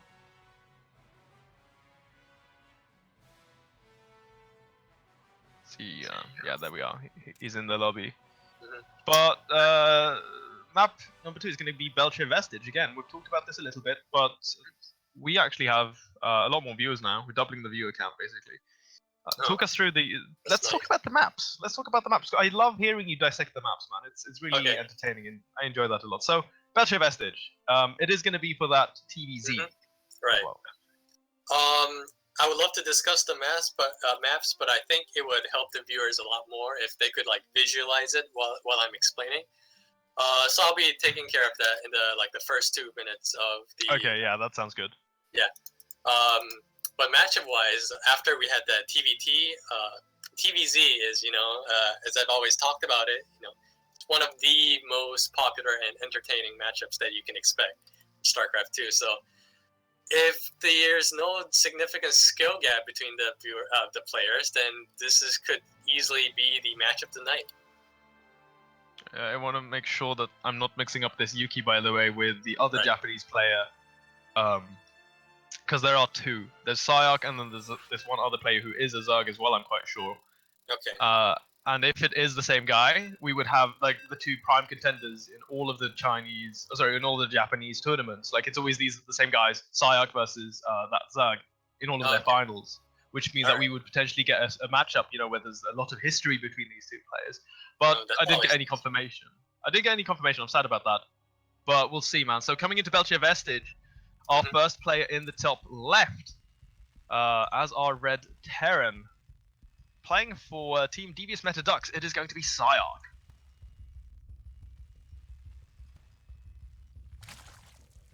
Spawning in the bottom right from Team Flames, it's going to be Hunter XX. That is his name, right? Like I didn't get it wrong, even though his gamer tag is different. It was correct, but this is the stand-in. This is not Hunter XX. This is actually some other player. Oh, my bad. Okay. Which is why I'm not entirely sure like as to if it is who I like sort of have a hunch it might be. Okay, well then I'll just read the name. I'll just say Yuki. Yeah. Yuki is the green Zerg. Yeah, man. Delayed So- introductions. So this map, Belshire Vestige. So this map is a lot like the Heart of the Swarm maps, where you really have to get your macro game going. Because if you look at the map, there is not much dead space. There's plenty of open ground. There are some high grounds and low grounds, yes, but the thing is that your third and your fourth is so exposed that as a Zerg player, if you don't get your creep up, then it's going to be a lot more difficult to fight the Terrans. And similarly, from the Terran side, there's a lot of areas where you can flank as your Zerg. So if you don't get that secure wall ups or constantly aggressively attacking the enemy, then you could also be equally get damaged from your third and fourth base as well. So it would be really important to have that middle of the map fight for control thing going on. Can I just interject there for a second? Oh yes, yeah, I think of course. I definitely feel like, especially in TVZ, this map really plays out like Apotheosis. Right. Through the mid game and into the late game as well. Like from the games, the one that I'm specifically thinking of is the game from DreamHack Valencia, Nurture versus Marine Lord. That was a really, really good game, but it played out like a lot of other good games that I've seen here on Belshire, specifically for this matchup. But to come into the game a little bit here at hand, Psyarch went for a very quick gas before the barracks finished up, so this means, as you can see, he's got a slightly faster factory. First Reaper coming in, getting a couple of these early link kills. Right. Might not seem that big, right? But it is actually quite important here for the Zerg to keep these Zergs alive, because as you can see, like every set of lings represents a drone, not like a drone not built. Yeah. Now, I want to talk about, add on to what you said about the lings. The lings are definitely important because first, like you said, they could have been drones, and second, you see that Reaper, annoying Reaper over there? If you don't have enough lings, then you're going to have to make more lings because that Reaper is going to stop the drone from making the third base. And it seems that Psyarch is a little bit, you'd have to make more lings to counter that. But if you didn't lose any lings, then you could just keep on droning. Exactly. It's so important, man. The use of the lava dynamic that exists in this game. I think that's also one of the things that I really love a lot about the interactions between Terran and Zerg in this. But 4 Hellions out on the map right now. He's got 2 more on the way. Also getting a Viking. Cloak started as well here. Psyarch, this is a classic that he's doing. Classic Alien Banshee. Yeah, dude. It's such a powerful build as well if you get into the right position with it. That's right. Already damaging a queen like this down to half HP.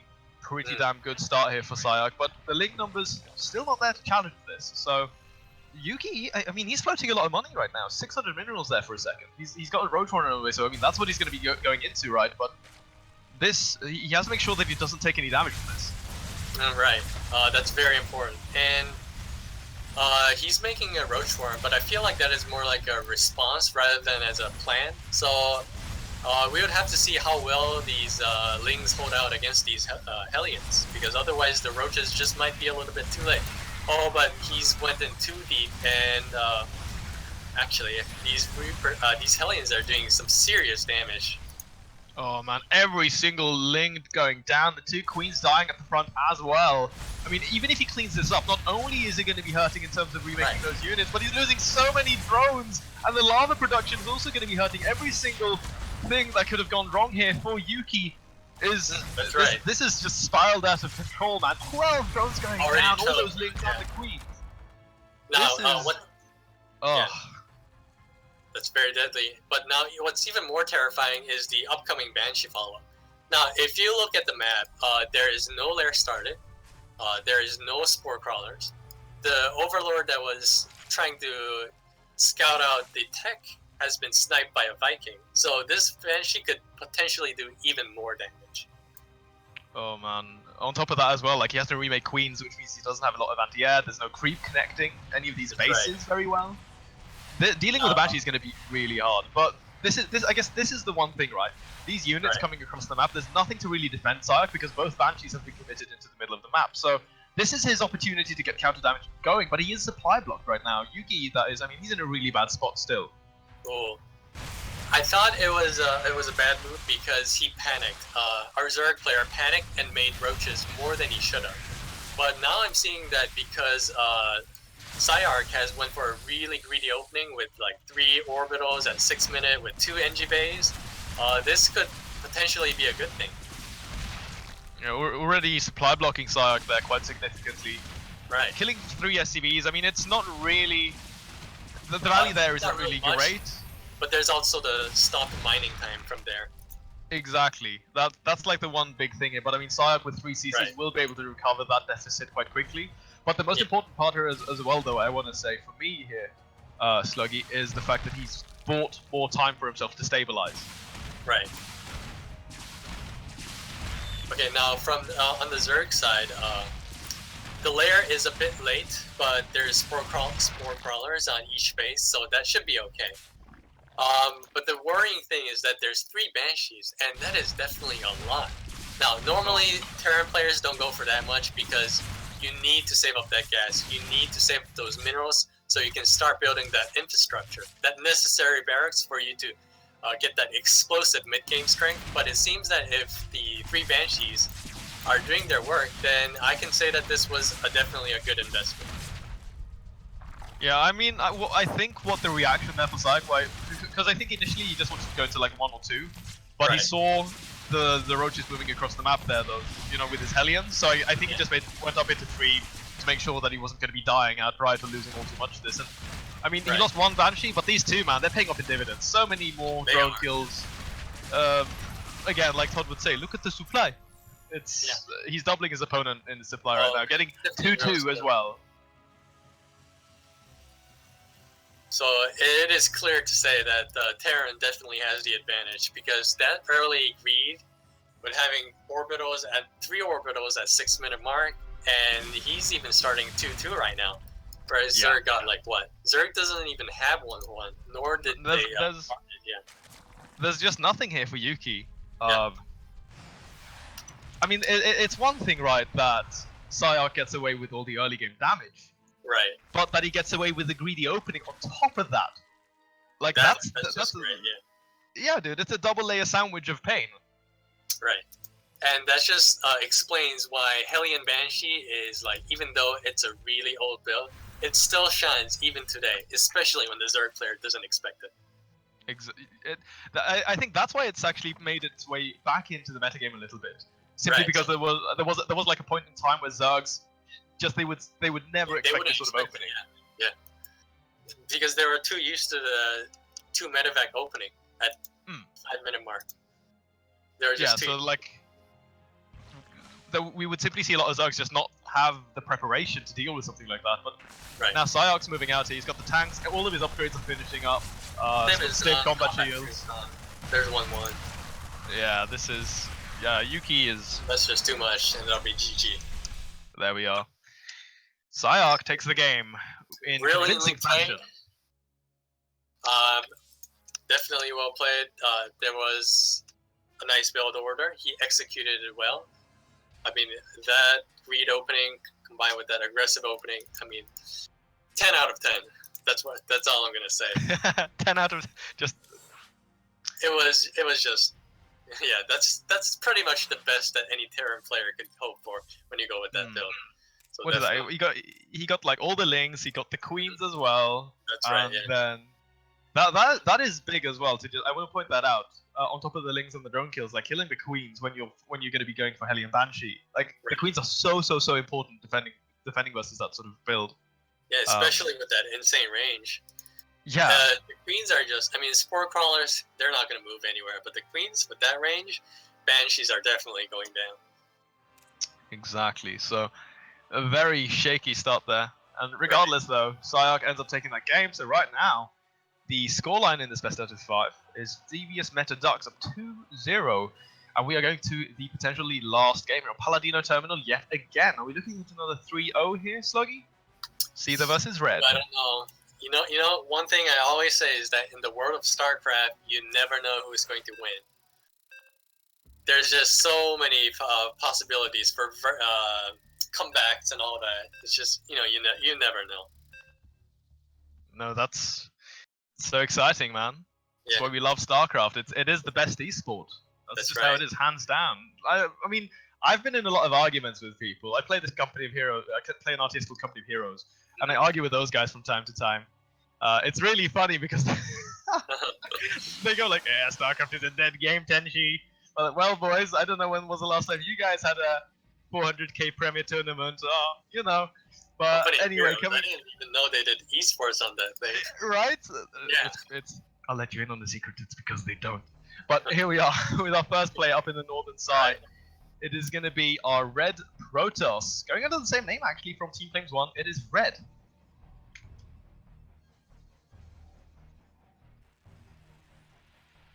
Right, spawning in the bottom right from the team Devious metaDucks, it's going to be Seether. Okay, so right off from the bat, I just want to recap what the meta is like in the PvT these days. Mhm. Now, at the beginning, actually for an entire year after the Legacy of the Void was out, most of the people thought that Protoss was definitely stronger than Terran, objectively. And that's because adepts were so strong in the game. However, as of recent times, things have started to change. There's a strong opinion in Korea that Terran is actually better than Protoss. It's just that they have to get the early part safely from all those Oracle harass and all those Adept harass. If they can bypass that, then they can definitely have an advantage in the mid game with those Liberators and strong fights taking in the middle of the map. Yeah.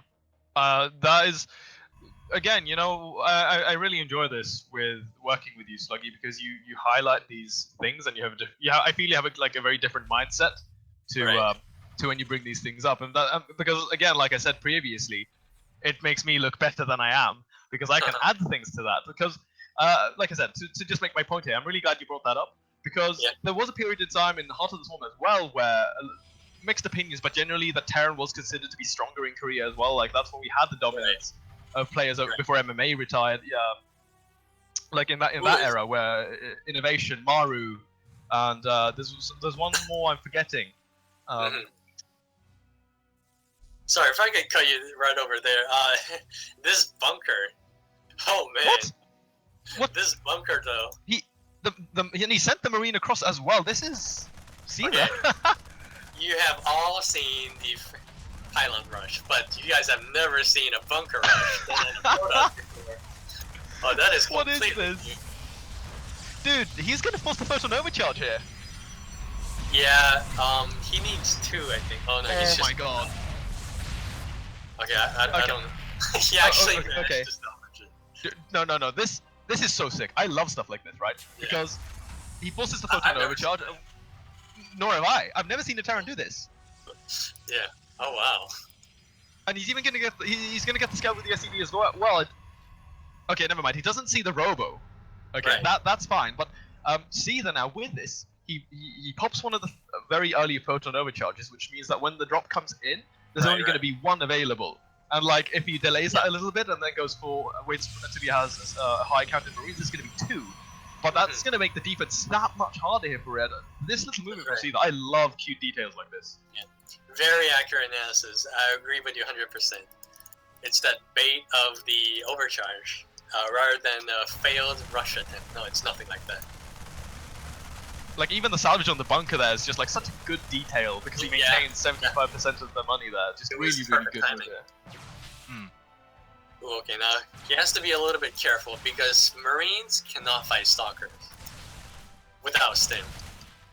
Yeah, there we are, pulling the SCVs. I was waiting for that. That's some awkward positioning. Oh, if he loses these 2 Stalkers, it's gonna be huge. Oh my god. Oh no. Oh no. Actually, he can just march right up in the natural and try to finish the game there. Dude, that's how bad it is. There's nothing for Seether. He's gonna have 3 gateways worth of production. He can warp in 3 Stalkers. That's what he can do. Oh, this is bad. And again, because coming back to that bunker rush, Mm. he's only going to have these 2 photon overcharges. The Widowmines are going to trigger 1, guaranteed. Yeah, that's right. And then after that, like at the front, Stalkers and only 1 photon overcharge, not going to do a lot. Oh, gets both of them. Oh no. That was very important here. Oh, but Seether has to be careful as well. He cannot fight 3 Stalkers with just that Marine count. Stalkers can kite all day long. Now, we need to look at what kind of follow-up unit, and that will be the Liberator. Okay, so... I would have much preferred to see a Cyclone come out of here, but it's going to be a tank. Huh. This is... Okay, so this is a little bit of an interesting take on how to open things here, right? Because we don't really see... Past these, like, 2 base pushes, where you have, like, 3 tanks and a handful of bio, tanks aren't really... They don't really have a place in the metagame. But this Liberator, I completely agree with you. Like, I would have much rather seen a Cyclone, perhaps even a Raven, something with a bit more utility here. But 5 kills is very, very good, actually. Yeah. Oh no. Okay, the metaDucks were doing a great job at distracting the Stalkers so that Liberators could get some kills, but I wish those metaDucks escaped. Yeah. That's like the one big thing here, right? Because what's happened, even though Red has taken some damage from this, and we have seen a lot of like very cute attention to detail from Seether. Right. With Blink done, taking a 3rd base now is definitely a possibility here for Red. And even I would definitely even say like counter pressure. And you can see that Seether is really afraid that there's going to be counter pressure coming. He knows this Blink's soon going to be done. So he's got the tanks, double bunkers at the front. Even a bunker in the main base. I'm not sure if the double bunker was a good thing, because if you have tanks, you can pretty much hold any assault. I mean, with the buff tanks, they are just so great at defense. So I don't really quite agree with the 2 bunkers here, because if you played a lot of PvT, right? Yes, I suffer every day in PvT. Yeah. There's one thing that is set in stone, and that is that as a Protoss with 2 base, you absolutely cannot fight Terran on 2 base. Those mules, compared to your economy, is just not going to be a fair game. You always need 3 Nexus up early, and right now it's super late. So just judging from that, Seed should have guessed that those attacks won't come anytime soon. So that bunker could have instead went into Raxus for that extra, head start on building a lot of units for that 2 base bust. Oh, this is good. Here we go. Scan goes down to take out that observer, and he does salvage through the bunkers. This is going to be it now. Seether is going to go, because he got the scout from the 3rd base, and even, I think a little bit of a mistake there from Red, showing all of the cards in his hand, because he used his entire army. He moved up there in the vision of that SCV, so he knows exactly what he's up against. This is a good positioning. Scan goes down as well to kill another observer, and the tanks now is going to start leapfrogging forward, and this is going to be so hard here for Seether to engage into, because there is Stim, and these 4 siege tanks. And there's combat shields too, so Adepts are pretty weak at this stage. I don't even think he has resonating glaze. Okay, he does have it, but here we go. Flicks forward, tries to get the tank down. There's 2 tanks behind. Okay, he needs to take this carefully. He needs to send in more reinforcements. Now, he knows that there is no War Prism, so he doesn't have to station those extra Marines and Marauders at the back of the base.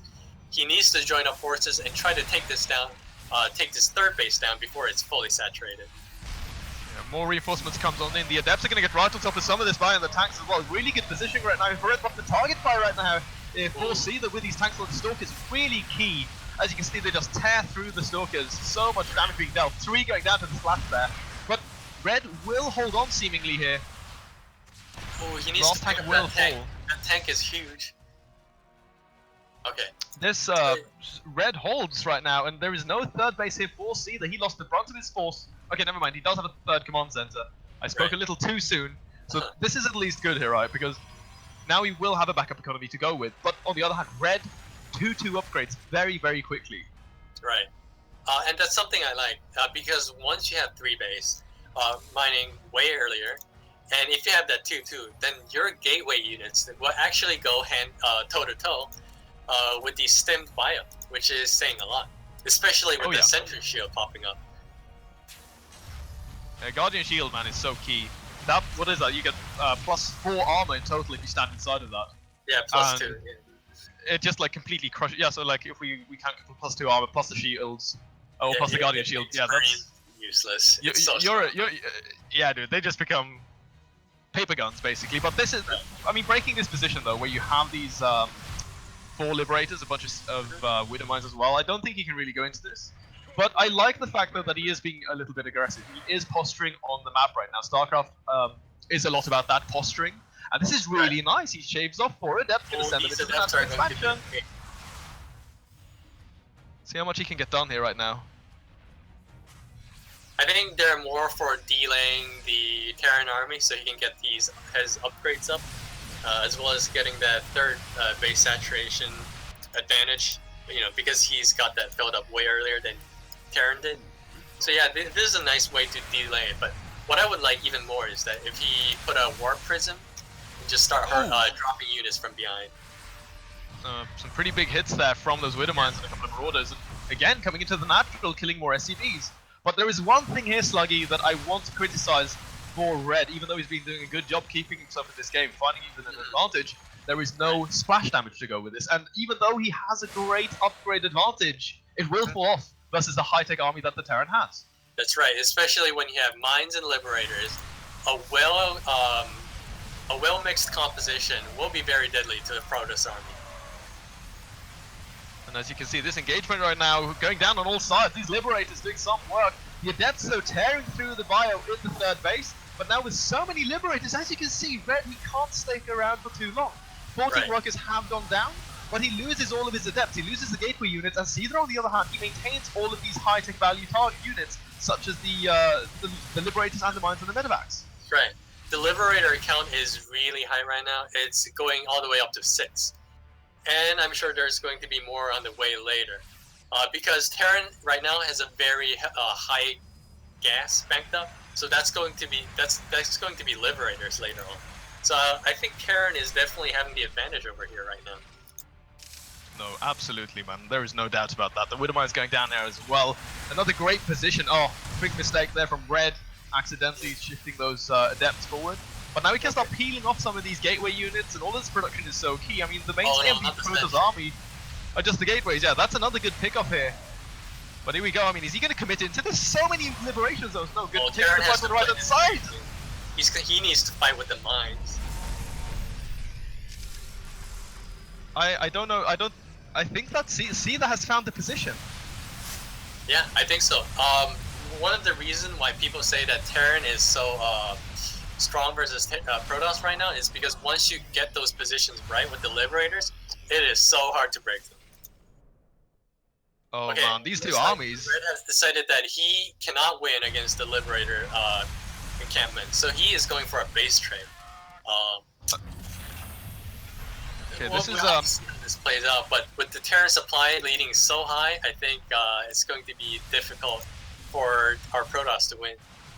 Yeah, especially like breaking the main base as well is definitely going to be a tall order. You've got the Liberators on the high ground, a handful of Fire as well.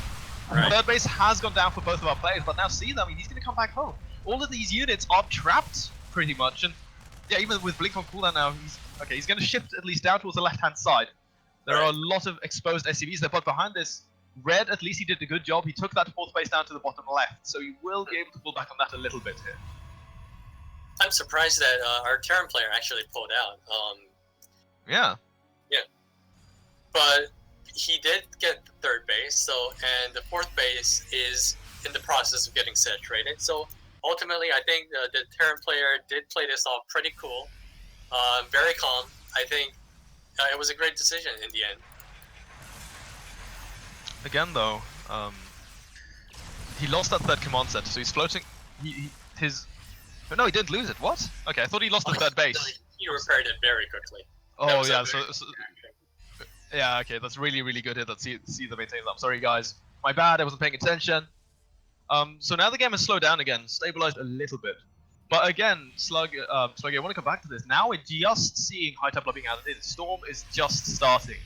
Right. Red is finally going to start spending that gas, and this is exactly what he needs now to start tackling this. But there's still not a real response to deal with this high count in terms of the Liberators. Like, what does he do here? How does he adjust correctly to fight this sort of composition? Mines, Liberators, and the bio.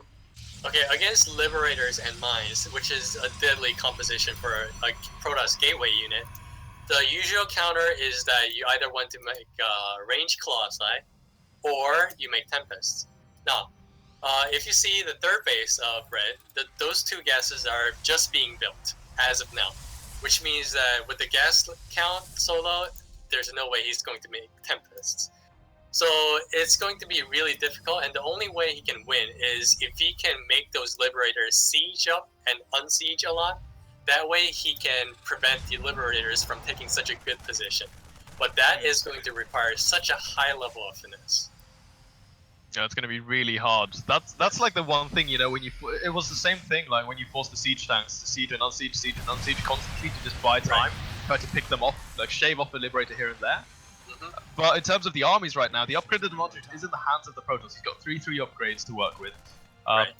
And it has, I mean, this is really good though for Red, that the fact that the game has slowed down so much, because this might give him that time you were talking about to take into those very important key units that he needs to deal with, this being those ranged Colossi or the Tempests. That's right. And if we see the production tab, the Terran has got their +3 attack upgrade just right now. And Protoss is almost is finished with the 3/3, and he's even moving on to the shields upgrade, which is pretty amazing to me. How he can spare that resource in the situation right now. Now, with those upgrade advantage, all he needs is to earn time. And there's nothing better than earning time than a Warp Prism behind the Terran space. So if I could see a Warp Prism and drop some Adepts all over the place and just keep that Terran army back, I think that would be just really great. Yeah, that would be perfect. I definitely agree, man. I love those Warp Prisms. They're so important, but this is bad. Seether is going to move up onto this third command, this third nexus. There's the cancel, but this is so important. Like you pointed out again, the gas man is so low. And again, like he let the shield upgrade finish. He needed to tech. He needed to go towards something to deal with the Liberators, because this That's right. He can't fight this. Yeah. So obviously the Terran has the advantage right now. So I think that could be dangerous. So I think what Protoss needs to do right now is to I don't think he'll go into that. Oh my god, he is gonna go. Blinks right into those Liberators. All of these Adepts get absolutely shredded by the Widowmines. These Liberators are doing so much damage. You never want to walk into an ambush, and that's exactly what it was. There were mines, and there were Liberators. That was actually so smarted from Seether, because he only had half of his libs sieged up, and then when he triggered that blink forward from Red, he sieged up the other half to cover the rest of his Liberators. Very smart there, and dude, that was just it's a trap.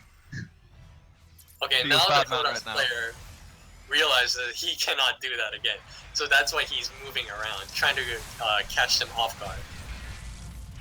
But if he did that in the first place, that would have been much better. Oh my god. Oh no, he's trapped. Oh, that's real bad. The Stalkers can blink down into the fourth base, but... What, the expensive units? Archons, High Templars? They're dead. There's nothing he can do. And at the same time, there's a harassing drop here on the left-hand side. Can kill him. Yep, that's it. Yep, he knows.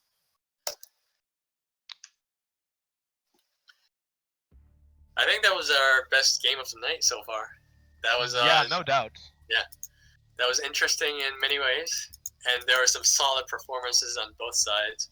Even though there were a little bit, places that could have been better, but overall it was pretty entertaining. No, absolutely. Very back and forth, and I think like especially the way that the early game played out there with the two base aggression getting shut down, but they both traded armies. Right. But I think it was just like the lack of correct adjustment actually from Red. Right. That really kept him back. Because we saw him banking a lot of gas. The gases in his third base were late, and then he lost the third, and then the gases in his fourth were late. He was so adamant on sticking to the Liberator Stalker the Adept Stalker composition. We didn't see any additional tech, like Storm, even Storm on top of that was late. Like any sort of form of splash damage to do with the bio on the ground, and then there was just no clean counter to the Liberators. That's right. Yeah, I agree with you there. I don't think Storm was good, especially because it was late. So, I mean, Storm is good for fighting bio without Ghost, but It wasn't the bio. I mean, because his upgrades were up by 2 Yeah, on that's both true. attack and defense. So bio wasn't really as much as the problem as the Liberators were. So definitely, that was I think that was more like a panicky choice from Red. Yeah, no, I think you're right there actually in that assessment, because I guess he sort of went into the Protoss autopilot, which is like, Right. oh shit, I have to deal with the bio. Yeah. But I'm sort of surprised, that he decided to put his money into that and not just drop double Stargates, because he was buying so much time for himself. Right. Because he was dancing quite well, keeping C the back. That's right. Just, Yeah. And I our guess Terran that- player was playing safe from the start to finish with those bunkers. So if Red could read a little bit into that, he would recognize that this is one of those very safe players on the ladder that don't like to cheese or go for very aggressive maneuvers. Once you are able to read and interpret that, then I think it would have been okay to go for a ballsy move and just tech up to Tempest right there. Yeah, just plop down double Stargates, right, and start cranking them out, because like then the dynamic changes. Then all of a sudden you can start pressuring him. Like you can start leapfrogging a little bit, because that's right. I think Storm is really good when you do have Tempests on the field, but just naked versus that sort of composition, it's quite weak. So like, but yeah, then it would have been completely different. Like the interaction between those armies, then there would actually be more room for Red to actually have a say in the matter of controlling the center of the map. But that wraps it up, guys. It means that we have another 3-0 clean sweepy from Devious metaDucks. We had 2 standards, of course, Yuki to replace Hunter X, and then Igers to replace Azure. But moreover than that, I'm quite content with how this group played out. Some pretty good games in the end of things. Yeah. So again, Sluggy, it was a pleasure to cast with you, my friend. Likewise. Any shout outs or anything like that you want to throw out there before we wrap things up? Oh, I made a Twitter account. Just between the 1 hour break. So if you want to follow me, it's SluggySC2. Yeah, that'll be my Twitter account. Yeah, that's it. So guys, go follow him. Give him the follow, SluggySC2 on Twitter. I'm glad you finally got that done. I'm surprised that you didn't have a Twitter account previously, man. But yeah, so go do that, guys. Go follow Sluggy on Twitter. You can find me as well there, TenchiSC2. And I mean, this is going to be it. This wraps things up for today's casts here from the SSAC, and I hope all of you guys had a good time. I'm definitely sure that we did. I know I had a very good time in Sluggy. That was a lot of fun casting those games. Yeah, guys. So thank you so much for tuning in. And the SSAC will return at a later date. I'm not entirely sure when. I'm going to cheat a little bit here. The next one is going to be tomorrow in exactly 22 hours and 52 minutes. Team Exile 5 versus VK White. I'm not sure who's going to be covering that. Maybe it's going to be you and me, Sluggy, but we'll see. Yeah, guys, thank you so much for watching here. Make sure to hit that follow button and stuff like that if you like what you see. But otherwise, that is it. So thank you very much from us. Thank you very much. Good night. Goodbye, all.